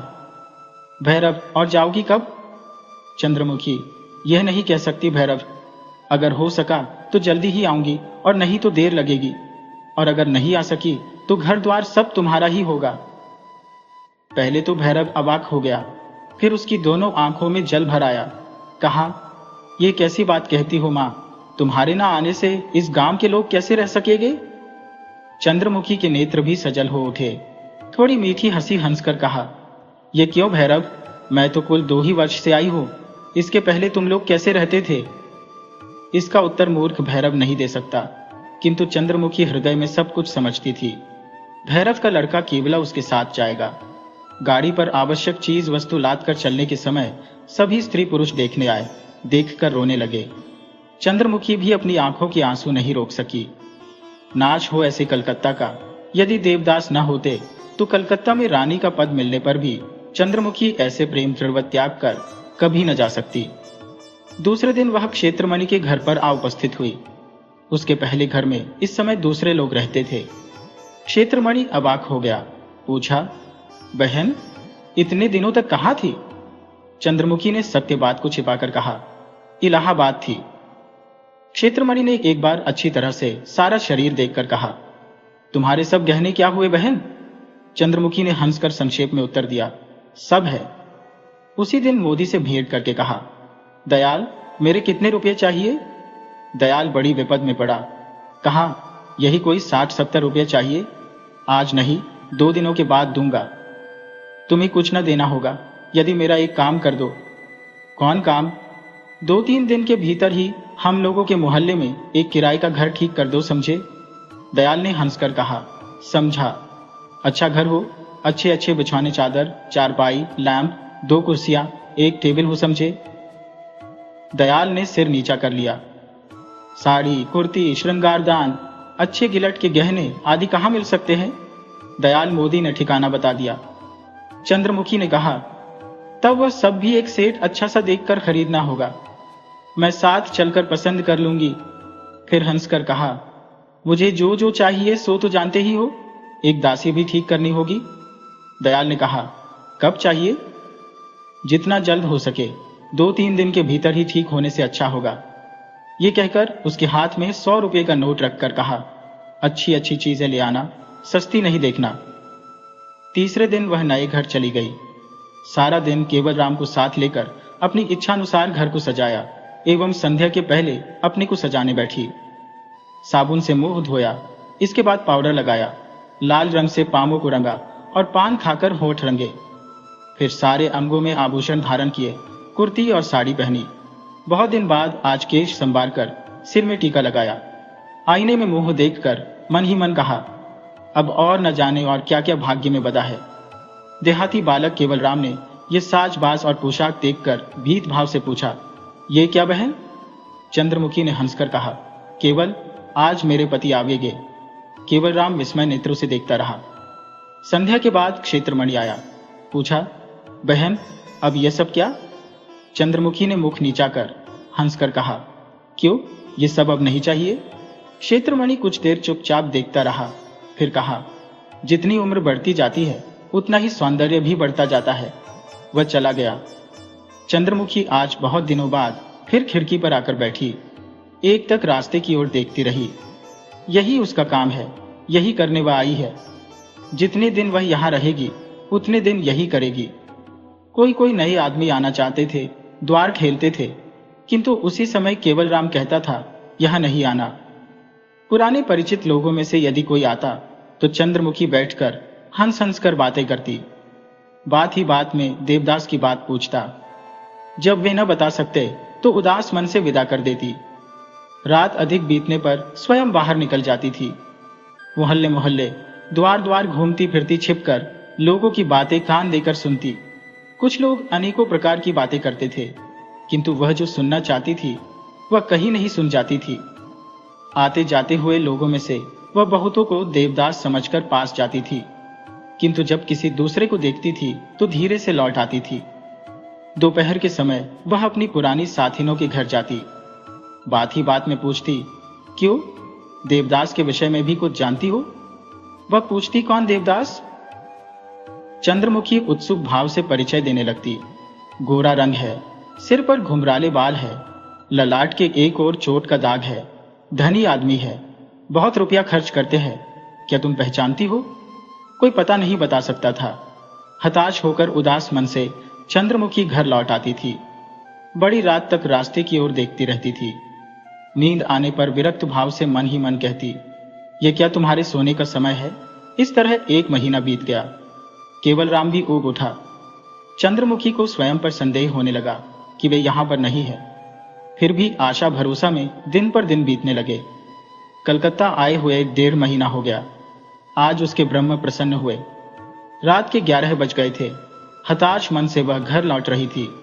इतने में ही देखा, रास्ते के एक और दरवाजे के सामने एक आदमी आप ही आप कुछ बड़बड़ा रहा है। इस कंठ स्वर से वह भली भांति परिचित थी। करोड़ों लोगों के बीच में भी वह उस स्वर को पहचान सकती थी। उस स्थान पर कुछ अंधकार था, वहीं पर कोई मनुष्य नशे में चूर पड़ा हुआ था। चंद्रमुखी ने पास जाकर शरीर पर हाथ रखकर पूछा, तुम कौन हो जो यहां पर इस तरह पड़े हो? उस मनुष्य ने जोर से कहा, सुनो तो सही मेरे मन की बातें, यदि पाऊं मैं अपने स्वामी को। चंद्रमुखी को अब और कुछ संदेह नहीं रहा। उसने पुकारा, देवदास। देवदास ने उसी भांति कहा, हो, यहां क्यों पड़े हो? घर चलोगे? नहीं, अच्छी तरह हो। थोड़ी शराब पियोगे? हाँ, पीऊंगा, कहकर एकाएक चंद्रमुखी का गला जकड़ लिया। कहां? ऐसी भलाई करने वाले तुम कौन हो भाई? चंद्रमुखी की आंखों से आंसू गिरने लगे। बड़े परिश्रम के साथ गिरते पड़ते चंद्रमुखी के कंधे का सहारा लेकर उठे। कुछ देर मुख की ओर देखने के बाद कहा, भाई ये बड़ी अच्छी चीज है। चंद्रमुखी ने आह भरी हंसी हंसकर कहा, हाँ, बड़ी अच्छी चीज है। जरा मेरे कंधे का सहारा लेकर कुछ आगे चलो, एक गाड़ी ठीक करनी होगी। गाड़ी क्या होगी? रास्ते में आते आते देवदास ने बैठे हुए गले से कहा, सुंदरी, तुम मुझे पहचानती हो? चंद्रमुखी ने कहा, पहचानती हो। देवदास ने हकलाते हुए कहा, और लोगों ने तो मुझे भुला दिया है। भाग्य है जो तुम पहचानती हो। फिर गाड़ी पर सवार होकर चंद्रमुखी के शरीर पर बोझ दिए ही घर पर आए। दरवाजे के पास खड़े होकर जेब में हाथ डालकर कहा, सुंदरी, गाड़ी तो ले आई, किंतु जेब में कुछ नहीं है। चंद्रमुखी ने कोई उत्तर नहीं दिया। चुपचाप हाथ पकड़े हुए ऊपर लाकर लिटाकर कहा, सो जाओ। देवदास ने उसी भांति बैठे हुए गले से कहा, क्या कुछ चाहिए नहीं? मैंने जो कहा कि जेब खाली, कुछ मिलने की आशा नहीं है। समझी सुंदरी? सुंदरी उसे समझ गई। कहा, कल देना। देवदास ने कहा, इतना विश्वास तो ठीक नहीं। क्या चाहिए, खुलकर कहो। चंद्रमुखी ने कहा, कल सुनना। यह कहकर वह बगले के दूसरे कमरे में चली गई।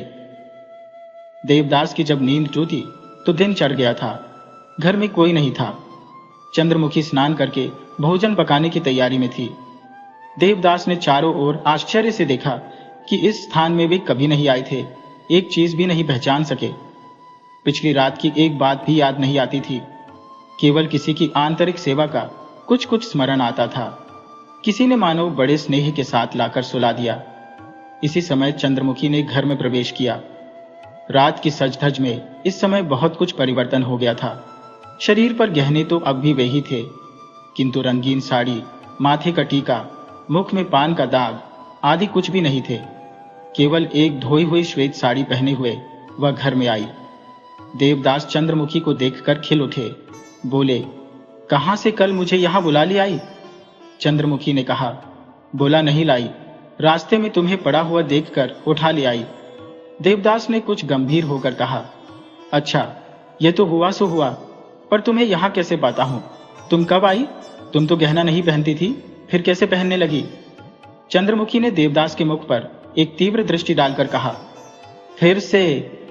देवदास ने हंसकर कहा, नहीं नहीं, यह हो नहीं सकता, ऐसे हंसी करने में भी दोष है। आई कब? चंद्रमुखी ने कहा, 1.5 महीना हुआ। देवदास ने मन ही मन कुछ हिसाब लगाया, फिर कहा, मेरे मकान से लौटने के बाद ही यहां पर आई? चंद्रमुखी ने विस्मित होकर कहा, तुम्हारे घर पर मेरे जाने की खबर तुम्हें कैसे मिली? देवदास ने कहा, तुम्हारे लौटने के बाद ही मैं मकान पर गया था।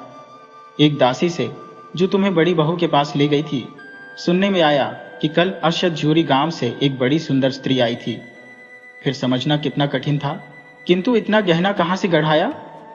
चंद्रमुखी ने कहा, गढ़ाया नहीं, ये सब गिलट के गहने हैं, इन्हें कलकत्ता में आकर खरीदा है। तुम्हें देखने के लिए मैंने कितना फिजूल खर्च किया है, और कल तो तुम मुझे पहचान भी नहीं सके। देवदास ने हंसकर कहा, एक बार की नहीं पहचान सका, कोशिश करने पर पहचाना था। कई बार मन में आया कि चंद्रमुखी को छोड़कर मेरी ऐसी सेवा कौन करेगा। मारे हर्ष के चंद्रमुखी को रोने की इच्छा हुई। कुछ देर तक चुप हो रहने के बाद कहा, देवदास, मुझसे अब वैसी घृणा करते हो या नहीं? देवदास ने जवाब दिया, नहीं, वरन प्रेम करता हूं। दोपहर में स्नान करने के समय चंद्रमुखी ने देखा कि देवदास की छाती में एक फलालेन का टुकड़ा बंधा है। भयभीत होकर पूछा, यह क्या फलालेन क्यों बांधा है? देवदास ने कहा, छाती में एक प्रकार की पीड़ा होती है, तुम तो सुख से हो। चंद्रमुखी ने सिर धुनकर कहा, सर्वनाश करना चाहते हो क्या? फेफड़े में पीड़ा है? देवदास ने हंसकर कहा, चंद्रमुखी, ऐसा ही कुछ है। उसी दिन डॉक्टर ने आकर बहुत देर तक परीक्षा करने के बाद यही आशंका स्थिर की। औषध लिख दी तथा बताया कि यदि विशेष सावधानी पूर्वक न रहा जाएगा तो भारी अनिष्ट होने की संभावना है। दोनों ही ने इसका तात्पर्य समझा। पत्र द्वारा घर से धर्मदास को बुलाया गया और चिकित्सा के लिए बैग से रुपया आया। 2 दिन इसी भांति बीत गए, किंतु तीसरे दिन ज्वर का आविर्भाव हुआ। देवदास ने चंद्रमुखी को बुलाकर कहा, बड़े अच्छे समय से आई, नहीं तो मुझे यहां कौन देखता। आंसू पोंछकर चंद्रमुखी प्राणपण से सेवा करने बैठी। दोनों हाथ जोड़कर प्रार्थना की, भगवान, ऐसे असमय में इतना काम आ पड़ेगा, ये स्वहर्षवन में भी आशा नहीं थी, किंतु देवदास को शीघ्र अच्छा कर दो। प्रायः 1 मास से ऊपर अधिक देवदास चारपाई पर पड़े रहे। फिर धीरे धीरे आरोग्य होने लगे। रोग अधिक बढ़ने नहीं पाया। इसी समय एक दिन देवदास ने कहा, चंद्रमुखी, तुम्हारा नाम बहुत बड़ा है, पुकारने में कुछ असुविधा सी होती है, इसे थोड़ा छोटा कर देना चाहता हूं। चंद्रमुखी ने कहा, अच्छी बात है। देवदास ने कहा, आज से तुम्हें बहू कह के पुकारूंगा। चंद्रमुखी हंस पड़ी, कहा, इसे पुकारने का कोई मतलब भी होना चाहिए। क्या सभी बातों का मतलब हुआ करता है? मेरी इच्छा। यदि इच्छा ही है तो कहो, किंतु यह इच्छा कैसी, यह तो कहो। नहीं, कारण मत पूछो। चंद्रमुखी ने सिर नीचा करके कहा, अच्छी बात है, यही सही।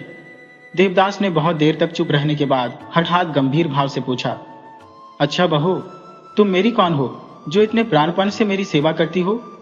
चंद्रमुखी न तो लज्जाशील वधू ही है और न बातचीत में अनभ्यस्त बालिका।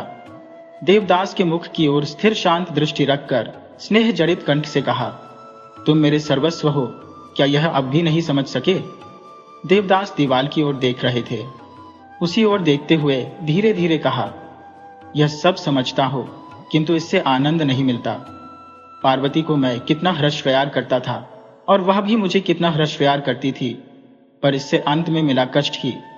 बहुत दुख पाने पर सोचा था कि अब कभी प्रेम के फंदे में पाँव नहीं दूंगा। जानते हुए दिया भी नहीं। परंतु तुमने ये क्या किया? जोर देकर फिर उसमें मुझे क्यों फंसाया?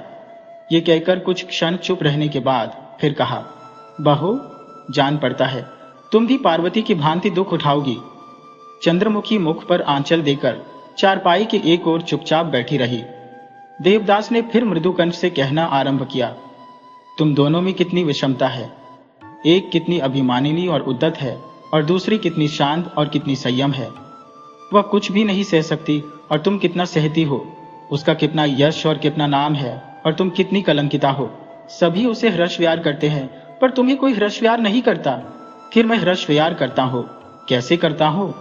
कहकर एक दीर्घ निश्वास फेंक कर फिर कहा, पाप पुण्य के विचार करता तुम्हारा कैसा विचार करेंगे यही नहीं कह सकता, पर मृत्यु के बाद यदि मिलन होगा तो मैं तुमसे कभी दूर नहीं रहूंगा। चंद्रमुखी भीतर ही भीतर रो पड़ी। दिल बड़ा छोटा हो गया। मन ही मन प्रार्थना करने लगी, भगवान, किसी काल या किसी जन्म में अगर इस पापिष्ठा का प्रायश्चित हो जाए तो मुझे इन्हीं ही पुरस्कार में देना। 2 महीने बीत गए। देवदास आरोग्य हो गए पर अभी शरीर नहीं भरा। वायु परिवर्तन आवश्यक था। कल पश्चिम की ओर जाएंगे, साथ में केवल धर्मदास रहेगा। चंद्रमुखी ने देवदास का हाथ पकड़कर कहा, तुम्हें एक दासी भी तो चाहिए, मुझे साथ लेते चलो। देवदास ने कहा, छिए, ये क्या हो सकता है? और जो चाहे सो करो, परंतु इतनी बड़ी निर्लज्जता नहीं कर सकता। चंद्रमुखी चुप हो रही। वह अबूझ नहीं है, सब बातें सहज ही समझ गई। और जो हो, पर इस संसार में उसका सम्मान नहीं है। उसके रहने से देवदास की अच्छी सेवा होगी, सुख मिलेगा, किंतु कहीं भी सम्मान नहीं मिलेगा। आंख पोंछकर कहा, अब फिर कब देख सकूंगी? देवदास ने कहा, यह नहीं कह सकता, चाहे कहीं भी हो, परंतु तुम्हें भूलूंगा नहीं। तुम्हें देखने की तृष्णा कभी मिटेगी नहीं। प्रणाम करके चंद्रमुखी अलग खड़ी हो गई। मन ही मन कहा, यही मेरे लिए यथेष्ट है, इससे अधिक आशा करना व्यर्थ है। जाने के समय देवदास ने चंद्रमुखी के हाथ में और 2000 रुपए रखकर कहा, इन्हें रखो। मनुष्य के शरीर का कोई विश्वास नहीं है, पीछे तुम दुख सुख में किसके आगे हाथ पसारोगी। चंद्रमुखी ने इसे भी समझा, इसी से रुपया ग्रहण कर लिया। आंसू पोंछकर पूछा, तुम एक बात मुझे बताते जाओ। देवदास ने मुख की ओर देखकर कहा, क्या? चंद्रमुखी ने कहा, बड़ी बहू तुम्हारी भाभी ने कहा था कि तुम्हारे शरीर में बुरा रोग उत्पन्न हो गया है, ये क्या सच है?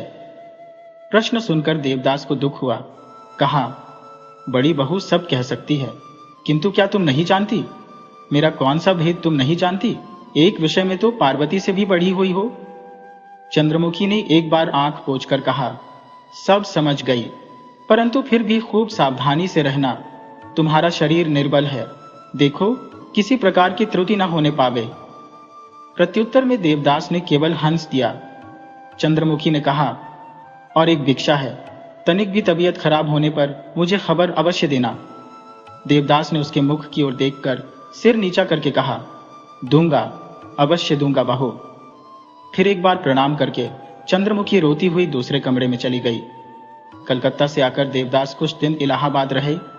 उसी बीच उन्होंने चंद्रमुखी को एक चिट्ठी लिखी, बहू, मैंने विचार किया है कि अब किसी से प्रेम न करूंगा। एक तो प्रेम करके खाली हाथ लौटने से बड़ी यातना मिलती है, दूसरे इस संसार में प्रेम का पथ ही दुख और दैन्य से पूर्ण है। इसके उत्तर में चंद्रमुखी ने क्या लिखा, इसके लिखने की यहां आवश्यकता नहीं है, पर इस समय देवदास मन ही मन केवल यही सोचते रहते थे कि एक बार उसका यहां आना ठीक होगा या नहीं। दूसरे ही क्षण सोचते नहीं, कोई काम नहीं है। यदि किसी दिन पार्वती सुन लेगी तो क्या कहेगी? इस बात ही कभी पार्वती और कभी चंद्रमुखी उनके हृदय आवास में वास करती थी, और कभी दोनों के ही सुख एक साथ उनके हृदय पट पर अंकित होते थे। हृदय ऐसा शून्य हो जाता था कि केवल एक निर्जीव अतृप्ति उनके हृदय में मिथ्या प्रतिध्वनि की भांति गूंज उठती थी। इसके बाद देवदास लाहौर चले गए। वहां चुन्नीलाल नौकरी करते थे। खबर पाकर भेंट करने के लिए आए। बहुत दिनों के बाद आज दोनों मित्र एक दूसरे को देखकर लज्जित और साथ ही सुखी हुए। फिर देवदास ने शराब पीना शुरू किया। चंद्रमुखी की छाया उनके मन में बनी हुई थी। उसने शराब का निषेध किया था। सोचते, वह कितनी बड़ी बुद्धिमती है, कैसी धीरा और शांत है, कितना उसका स्नेह है। पार्वती इस समय स्वरश वनवत विस्मृत हो रही थी, केवल बुझते हुए दीप के समान जब तब उसकी स्मृति भभक उठती थी। परंतु यहाँ की जलवायु उनके अनुकूल नहीं पड़ी। बीच बीच में बीमार पड़ने लगे, छाती में फिर कड़क जान पड़ती थी। धर्मदास ने एक दिन रोते रोते कहा, देवता, तुम्हारा शरीर फिर गिर चला, इसलिए और कहीं चलो। देवदास ने अनमने भाव से जवाब दिया, अच्छा, चला जाएगा। देवदास प्रायः घर पर शराब नहीं पीते, किसी दिन चुन्नीलाल के आने पर पीते हैं और किसी दिन बाहर चले जाते हैं। रात के तीसरे चौथे पहर घर लौटते थे और किसी किसी दिन नहीं भी आते थे। आज 2 दिन से उनका पता नहीं है। मारे शोक के धर्मदास ने अब तक अन्न जल भी नहीं ग्रहण किया। तीसरे दिन वे ज्वर लेकर घर लौटे, चारपाई पकड़ ली। 3 डॉक्टरों ने आकर चिकित्सा आरंभ की। धर्मदास ने पूछा, देवता, काशी में मां को यह खबर भेज दो। देवदास ने तत्काल बाधा देकर कहा, छी छी, मां को क्या यह मुंह दिखाने लायक है। धर्मदास ने इसके प्रतिवाद में कहा, रोग शोक तो सभी को होते हैं, पर क्या इसी से इतने बड़े दुख को मां से छिपाया जा सकता है। तुम्हें कोई लज्जा नहीं है देवता, काशी चलो। देवदास ने मुंह फिराकर कहा, नहीं धर्मदास, इस समय उनके पास नहीं जा सकूंगा, अच्छा होने के बाद देखा जाएगा। धर्मदास ने मन में सोचा कि चंद्रमुखी की चर्चा करे, किंतु वह स्वयं ही उससे इतना घृणा करता था कि यह विचार उठने पर भी वह चुप ही रहा। देवदास की चंद्रमुखी को बुलाने की स्वयं भी इच्छा होती थी, पर कह कुछ नहीं सकते थे। अस्तु, कोई आया नहीं। कुछ दिन के बाद धीरे धीरे आरोग्य होने लगे। एक दिन उन्होंने धर्मदास से कहा, अगर तुम्हारी इच्छा हो तो चलो, इस बार और कहीं चला जाए। इस समय और कहीं चलने की जरूरत नहीं है। अगर हो सके तो घर चलो, नहीं तो मां के पास चलो। माल असबाब बांधकर चुन्नीलाल से विदा लेकर देवदास फिर इलाहाबाद चले आए।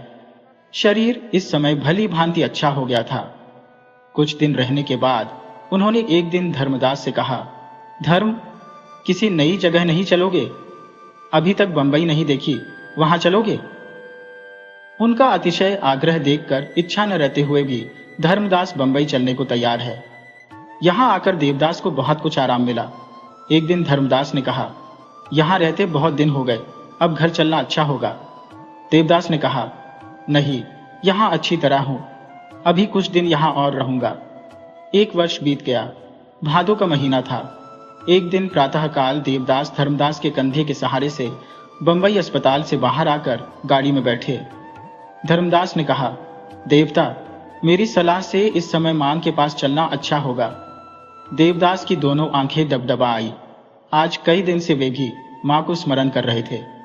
अस्पताल में पड़े पड़े वे जब तब यही सोचते थे कि इस संसार में उनके सभी हैं और कोई भी नहीं है।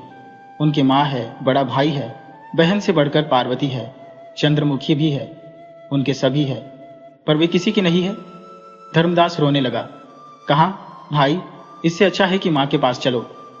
देवदास ने मुंह फेरकर आंसू पोंछकर कहा, नहीं धर्मदास, मां को मुंह दिखाने लायक नहीं हो, जान पड़ता है, अभी मेरा समय नहीं आया। वृद्ध धर्मदास फूट फूट कर रोने लगा। कहा, भैया, अभी तो मां जीती ही है। इस बात में कितना भाव भरा हुआ था, इसका उन्हीं दोनों की अंतरात्मा अनुभव कर सकी। देवदास की अवस्था इस समय बड़ी शोचनीय थी। सारे पेट की ह्रस्वलीहा और फेफड़े ने छेक लिया था। उस पर ज्वर और खांसी का प्रबल प्रकोप था। शरीर का रंग एकदम काला पड़ गया था, केवल ठठरी मात्र बच रही थी।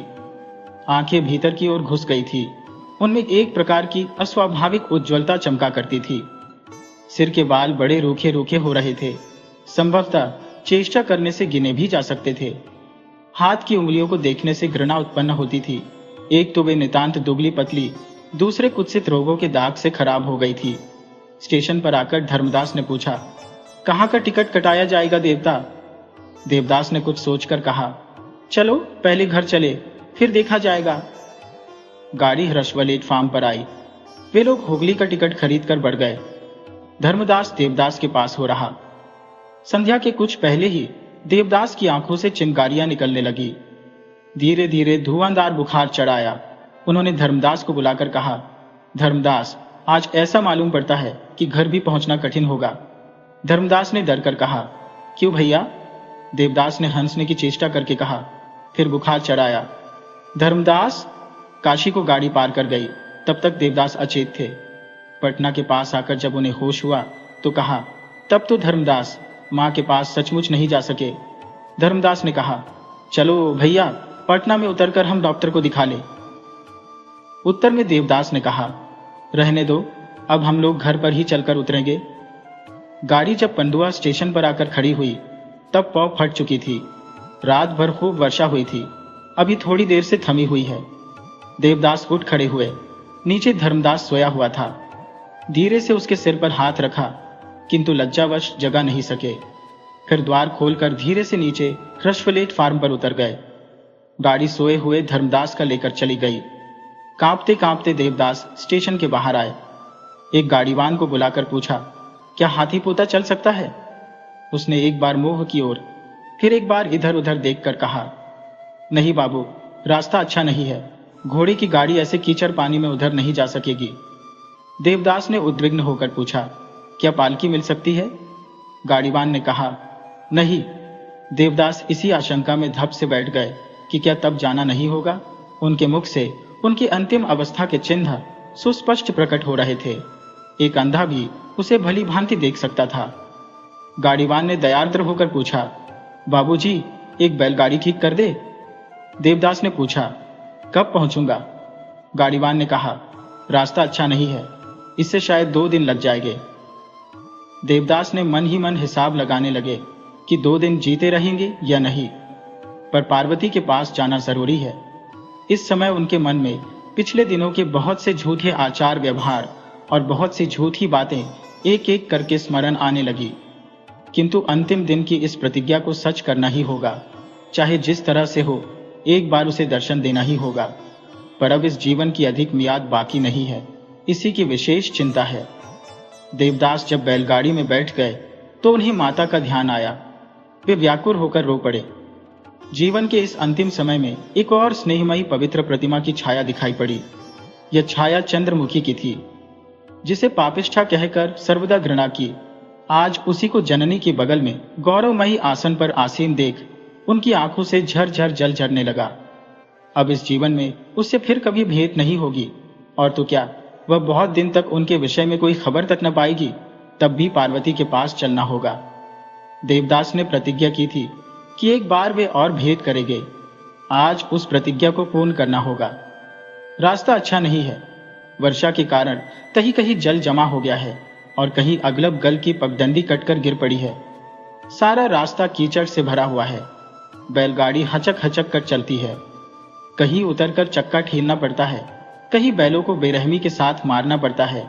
चाहे जिस तरह से हो, ये 16 कोस का रास्ता तय करना ही होगा। हर हर करके ठंडी हवा बह रही थी। आज भी उन्हें संध्या के बाद विषम ज्वर चढ़ाया। उन्होंने डरकर पूछा, गाड़ीवान, और कितना चलना होगा? गाड़ीवान ने जवाब दिया, बाबू, अभी 8-10 कोस और चलना है। जल्दी से चलो, तुम्हें अच्छा इनाम मिलेगा। सेब में 100 रुपए का नोट था। उसी को दिखलाकर कहा, जल्दी चलो, 100 रुपए इनाम दूंगा। इसके बाद कब और किस भांति सारी रात बीत गई, देवदास को इसकी खबर नहीं। बराबर अचेत रहे। सुबह जब ज्ञान हुआ तो कहा, अरे अभी कितनी दूर है? क्या इस रास्ते का अंत नहीं होगा? गाड़ीवान ने कहा, अभी 6 कोस है। देवदास ने एक गहरी सांस लेकर कहा, जरा जल्दी चलो, अब समय नहीं है। गाड़ीवान इसे समझ न सका, किंतु नए उत्साह से बैलों को ठोक ठाक कर और गाली गलौज देकर हाँकने लगा। प्राणपण से गाड़ी चल रही थी। भीतर देवदास छटपटा रहे थे। एकमात्र यही विचार चक्कर लगा रहा था कि भेंट होगी या नहीं, पहुंच सकेंगे या नहीं। दोपहर के समय गाड़ीवान ने बैलों को भूसी खाने को दी, स्वयं भी दाना पानी किया। फिर पूछा, बाबू, आप कुछ अन्न जल नहीं करेंगे? नहीं, बड़ी हृष्वयास लगी है, थोड़ा पानी दे सकते हो? उसने पास की पोखरी से पानी ला दिया। आज संध्या के बाद बुखार के साथ देवदास की नाक की राह बूंद बूंद खून गिरने लगा। उन्होंने भरजोर नाक को दबाया। फिर मालूम हुआ कि दांत के पास से खून बाहर आ रहा है। सांस लेने में भी कष्ट होने लगा। हांफते हांफते कहा, और कितनी दूर? गाड़ीवान ने कहा, 2 कोस और है। रात को 10 बजे पहुंचेंगे। देवदास ने बड़े कष्ट के साथ रास्ते की ओर देखकर कहा, भगवान। गाड़ीवान ने पूछा, बाबू कैसी तबीयत है? देवदास इस बात का जवाब नहीं दे सके। गाड़ी चलने लगी पर 10 बजे नहीं पहुंची। लगभग 12 बजे रात को गाड़ी हाथी पोता के जमींदार के मकान के सामने पीपल के पेड़ के नीचे आकर खड़ी हुई। गाड़ीवान ने बुलाकर कहा, बाबू नीचे उतरिए। कोई उत्तर नहीं मिला। तब उसने डर कर मुंह के पास दिया लाकर देखा। कहा, बाबू क्या सो गए हैं? देवदास देख रहे थे। होठ हिलाकर कुछ कहा किंतु कोई शब्द नहीं हुआ। गाड़ीवान ने फिर बुलाया, बाबू। देवदास ने हाथ उठाना चाहा किंतु उठा नहीं सके। केवल 2 बूंद आंसू उनकी आंखों के कोण से बाहर ढुलक पड़े। गाड़ीवान ने तब अपनी बुद्धि के अनुसार बांसों को बांधकर एक पलंग बनाया। उसी पर बिस्तर बिछाकर बड़े कष्ट से देवदास को लाकर सुला दिया। बाहर एक मनुष्य भी दिखाई नहीं पड़ता था। जमींदार के घर में सब लोग सो रहे थे। देवदास ने अपनी जेब से बड़े कष्ट से 100 रुपए का एक नोट बाहर निकाला। लालटेन की रोशनी में गाड़ीवान ने देखा कि बाबू उसी की ओर देख रहे हैं, परंतु कुछ कह नहीं सकते हैं। उसने अवस्था देखकर नोट लेकर चादर में बांध लिया। शाल से देवदास का सारा शरीर ढंका था। सामने लालटेन जल रही थी और पास में नया साथी गाड़ीवान था। पौ फटी। सुबह के समय जमींदार के घर से लोग बाहर निकले। एक आश्चर्यमय दृश्य, पेड़ के नीचे एक आदमी मर रहा था। देखने से सतकुल का जान पड़ता था। शरीर पर शाल, पांव में चमकता हुआ जूता, हाथ में अंगूठी पड़ी हुई थी। एक एक करके बहुत से लोग जमा हो गए। क्रम से भुवन बाबू के कान तक ये बात पहुंची। वे डॉक्टर को साथ लेकर स्वयं आए। देवदास ने सबकी ओर देखा किंतु उनका कंठ रुद्ध हो गया था। एक बात भी नहीं कह सके, केवल आंखों से जल बहता रहा। गाड़ीवान जो कुछ जानता था कह सुनाया, परंतु उससे कुछ विशेष बातें नहीं मालूम हुई। डॉक्टर ने कहा, ऊर्ध्व श्वास चल रहा है, अब शीघ्र ही मृत्यु होगी। सबने कहा, आह। घर में ऊपर बैठी हुई पार्वती ने यह दयनीय कहानी सुनकर कहा, आह। किसी एक आदमी ने तरस खाकर 2 बूंद जल और तुलसी की पत्ती मुंह में छोड़ दी। देवदास ने एक बार उसकी ओर करुण दृष्टि से देखा, फिर आंखें मूंद ली। कुछ क्षण सांस चलती रही, फिर सर्वदा के लिए सब शांत हो गया। अब कौन दाह कर्म करेगा, कौन छुएगा, कौन जाती है, आदि विविध प्रश्नों को लेकर तर्क वितर्क होने लगा। भुवन बाबू के पास के पुलिस स्टेशन में इसकी खबर दी। इंस्पेक्टर आकर जांच पड़ताल करने लगे। ह्रस्वलिहा और फेफड़े के बढ़ने के कारण मृत्यु हुई है। नाक और मुख में खून के दाग लगे हैं। जेब से 2 पत्र निकले। एक ताल सोनापुर के द्विजदास मुखोपाध्याय ने बंबई के देवदास को लिखा था कि रुपये का इस समय प्रबंध नहीं हो सकता, और एक काशी से हरिमती देवी ने उक्त देवदास को लिखा था कि कैसे हो। बाएं हाथ में अंग्रेजी में नाम का पहला अक्षर गुदा हुआ था। इंस्पेक्टर ने निश्चित करके कहा, यह मनुष्य देवदास है। हाथ में नीलम की अंगूठी थी। दाम अंदाजन 150 था। शरीर पर एक जोड़ा शाल था। दाम अंदाजन 200 था। कोट, कमीज, धोती आदि सब लिखे गए। चौधरी और महेंद्रनाथ दोनों ही वहां पर उपस्थित थे। ताल सोनापुर का नाम सुनकर महेंद्र ने कहा, छोटी मां के मायके के तो नहीं? चौधरी जी ने तुरंत बात काट कर कहा, वह क्या यहां पर शिनाख्त करने आवेगी? दारोगा साहब ने हंसकर कहा, कुछ पागल तो नहीं हो? ब्राह्मण का मृतदेह होने पर भी दाम के किसी ने स्पर्श करना स्वीकार नहीं किया, अतएव चांडाल आकर बांध लगाए। फिर किसी सूखे हुए पोखरे के किनारे आधे झुलसे हुए शरीर को फेंक दिया। कौवे और गिद्ध उस पर आकर बैठ गए। सियार और कुत्ते परस्पर कलह में प्रवृत्त हुए। तब भी जिस किसी ने सुना, कहा, आह। दास दासी भी जहां तहां भी उसकी चर्चा करने लगे। कोई बड़े आदमी थे। 200 रुपए का शाल, 150 रुपए की अंगूठी सब दारोगा के पास जमा है। 2 चिट्ठी थी, वे भी उन्हीं लोगों ने रख ली है। ये सब समाचार पार्वती के कान तक भी पहुंचे, किंतु वह आजकल बड़ी अनमनी रहती है, किसी विषय पर विशेष ध्यान नहीं देती। अस्तु इस व्यापार के विषय में भी कुछ ठीक नहीं समझ सकी, पर जब सभी के मुख पर इस चर्चा को पाया तो पार्वती ने भी इसके विषय में कुछ विशेष जानने की इच्छा से एक दासी से पूछा, क्या हुआ है, कौन मरा है? दासी ने कहा, ये कोई नहीं जानता मां। पिछले जन्म का कोई यहाँ की मिट्टी का धरता था, वही यहाँ केवल मरने आया था। कल सारी रात यहीं पर पड़ा रहा। आज सुबह मर गया। पार्वती ने एक लंबी सांस लेकर कहा, क्या उसके बारे में कोई कुछ नहीं जानता? दासी ने कहा, महेंद्र बाबू जानते होगे, मैं कुछ नहीं जानती। महेंद्र की बुलाहट हुई। उन्होंने कहा, तुम्हारे देश के देवदास मुखोपाध्याय थे। पार्वती महेंद्र के अत्यंत निकट सरक आई। एक तीव्र दृष्टि से देखकर पूछा, क्या देवदादा? कैसे जाना? जेब में 2 चिट्ठियां थी, एक द्विजदास की, पार्वती ने बाधा देकर कहा, हाँ उनके बड़े भाई की, और एक काशी से हरिमती देवी ने लिखा था। हाँ वे मां है।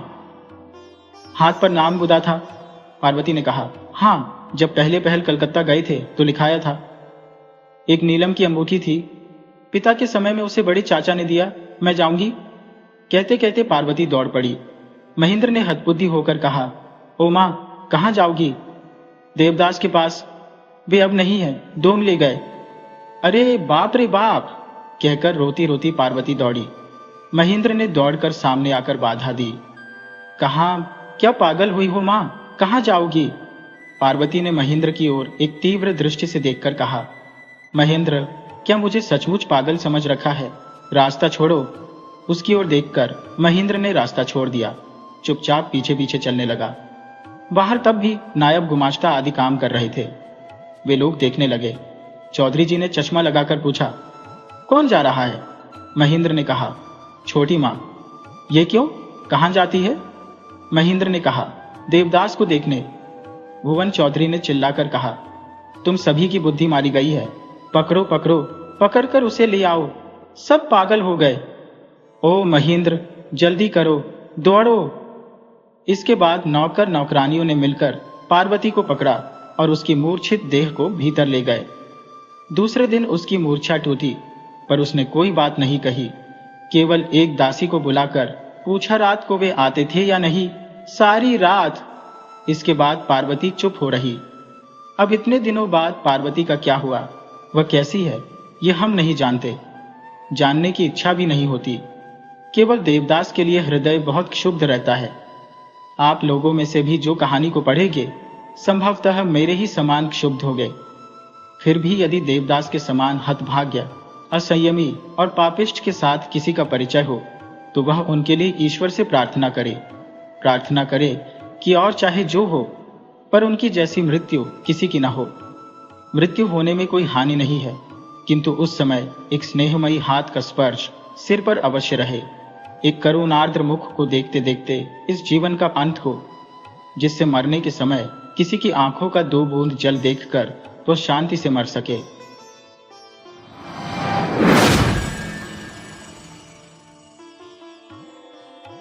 वीडियो अच्छी लगे हो तो इसे लाइक करें और ऐसी ही मज़ेदार कहानियों के लिए चैनल को सब्सक्राइब करें और बेल आइकन दबाएं। ज़्यादा से ज़्यादा अपने दोस्तों को शेयर करें। धन्यवाद।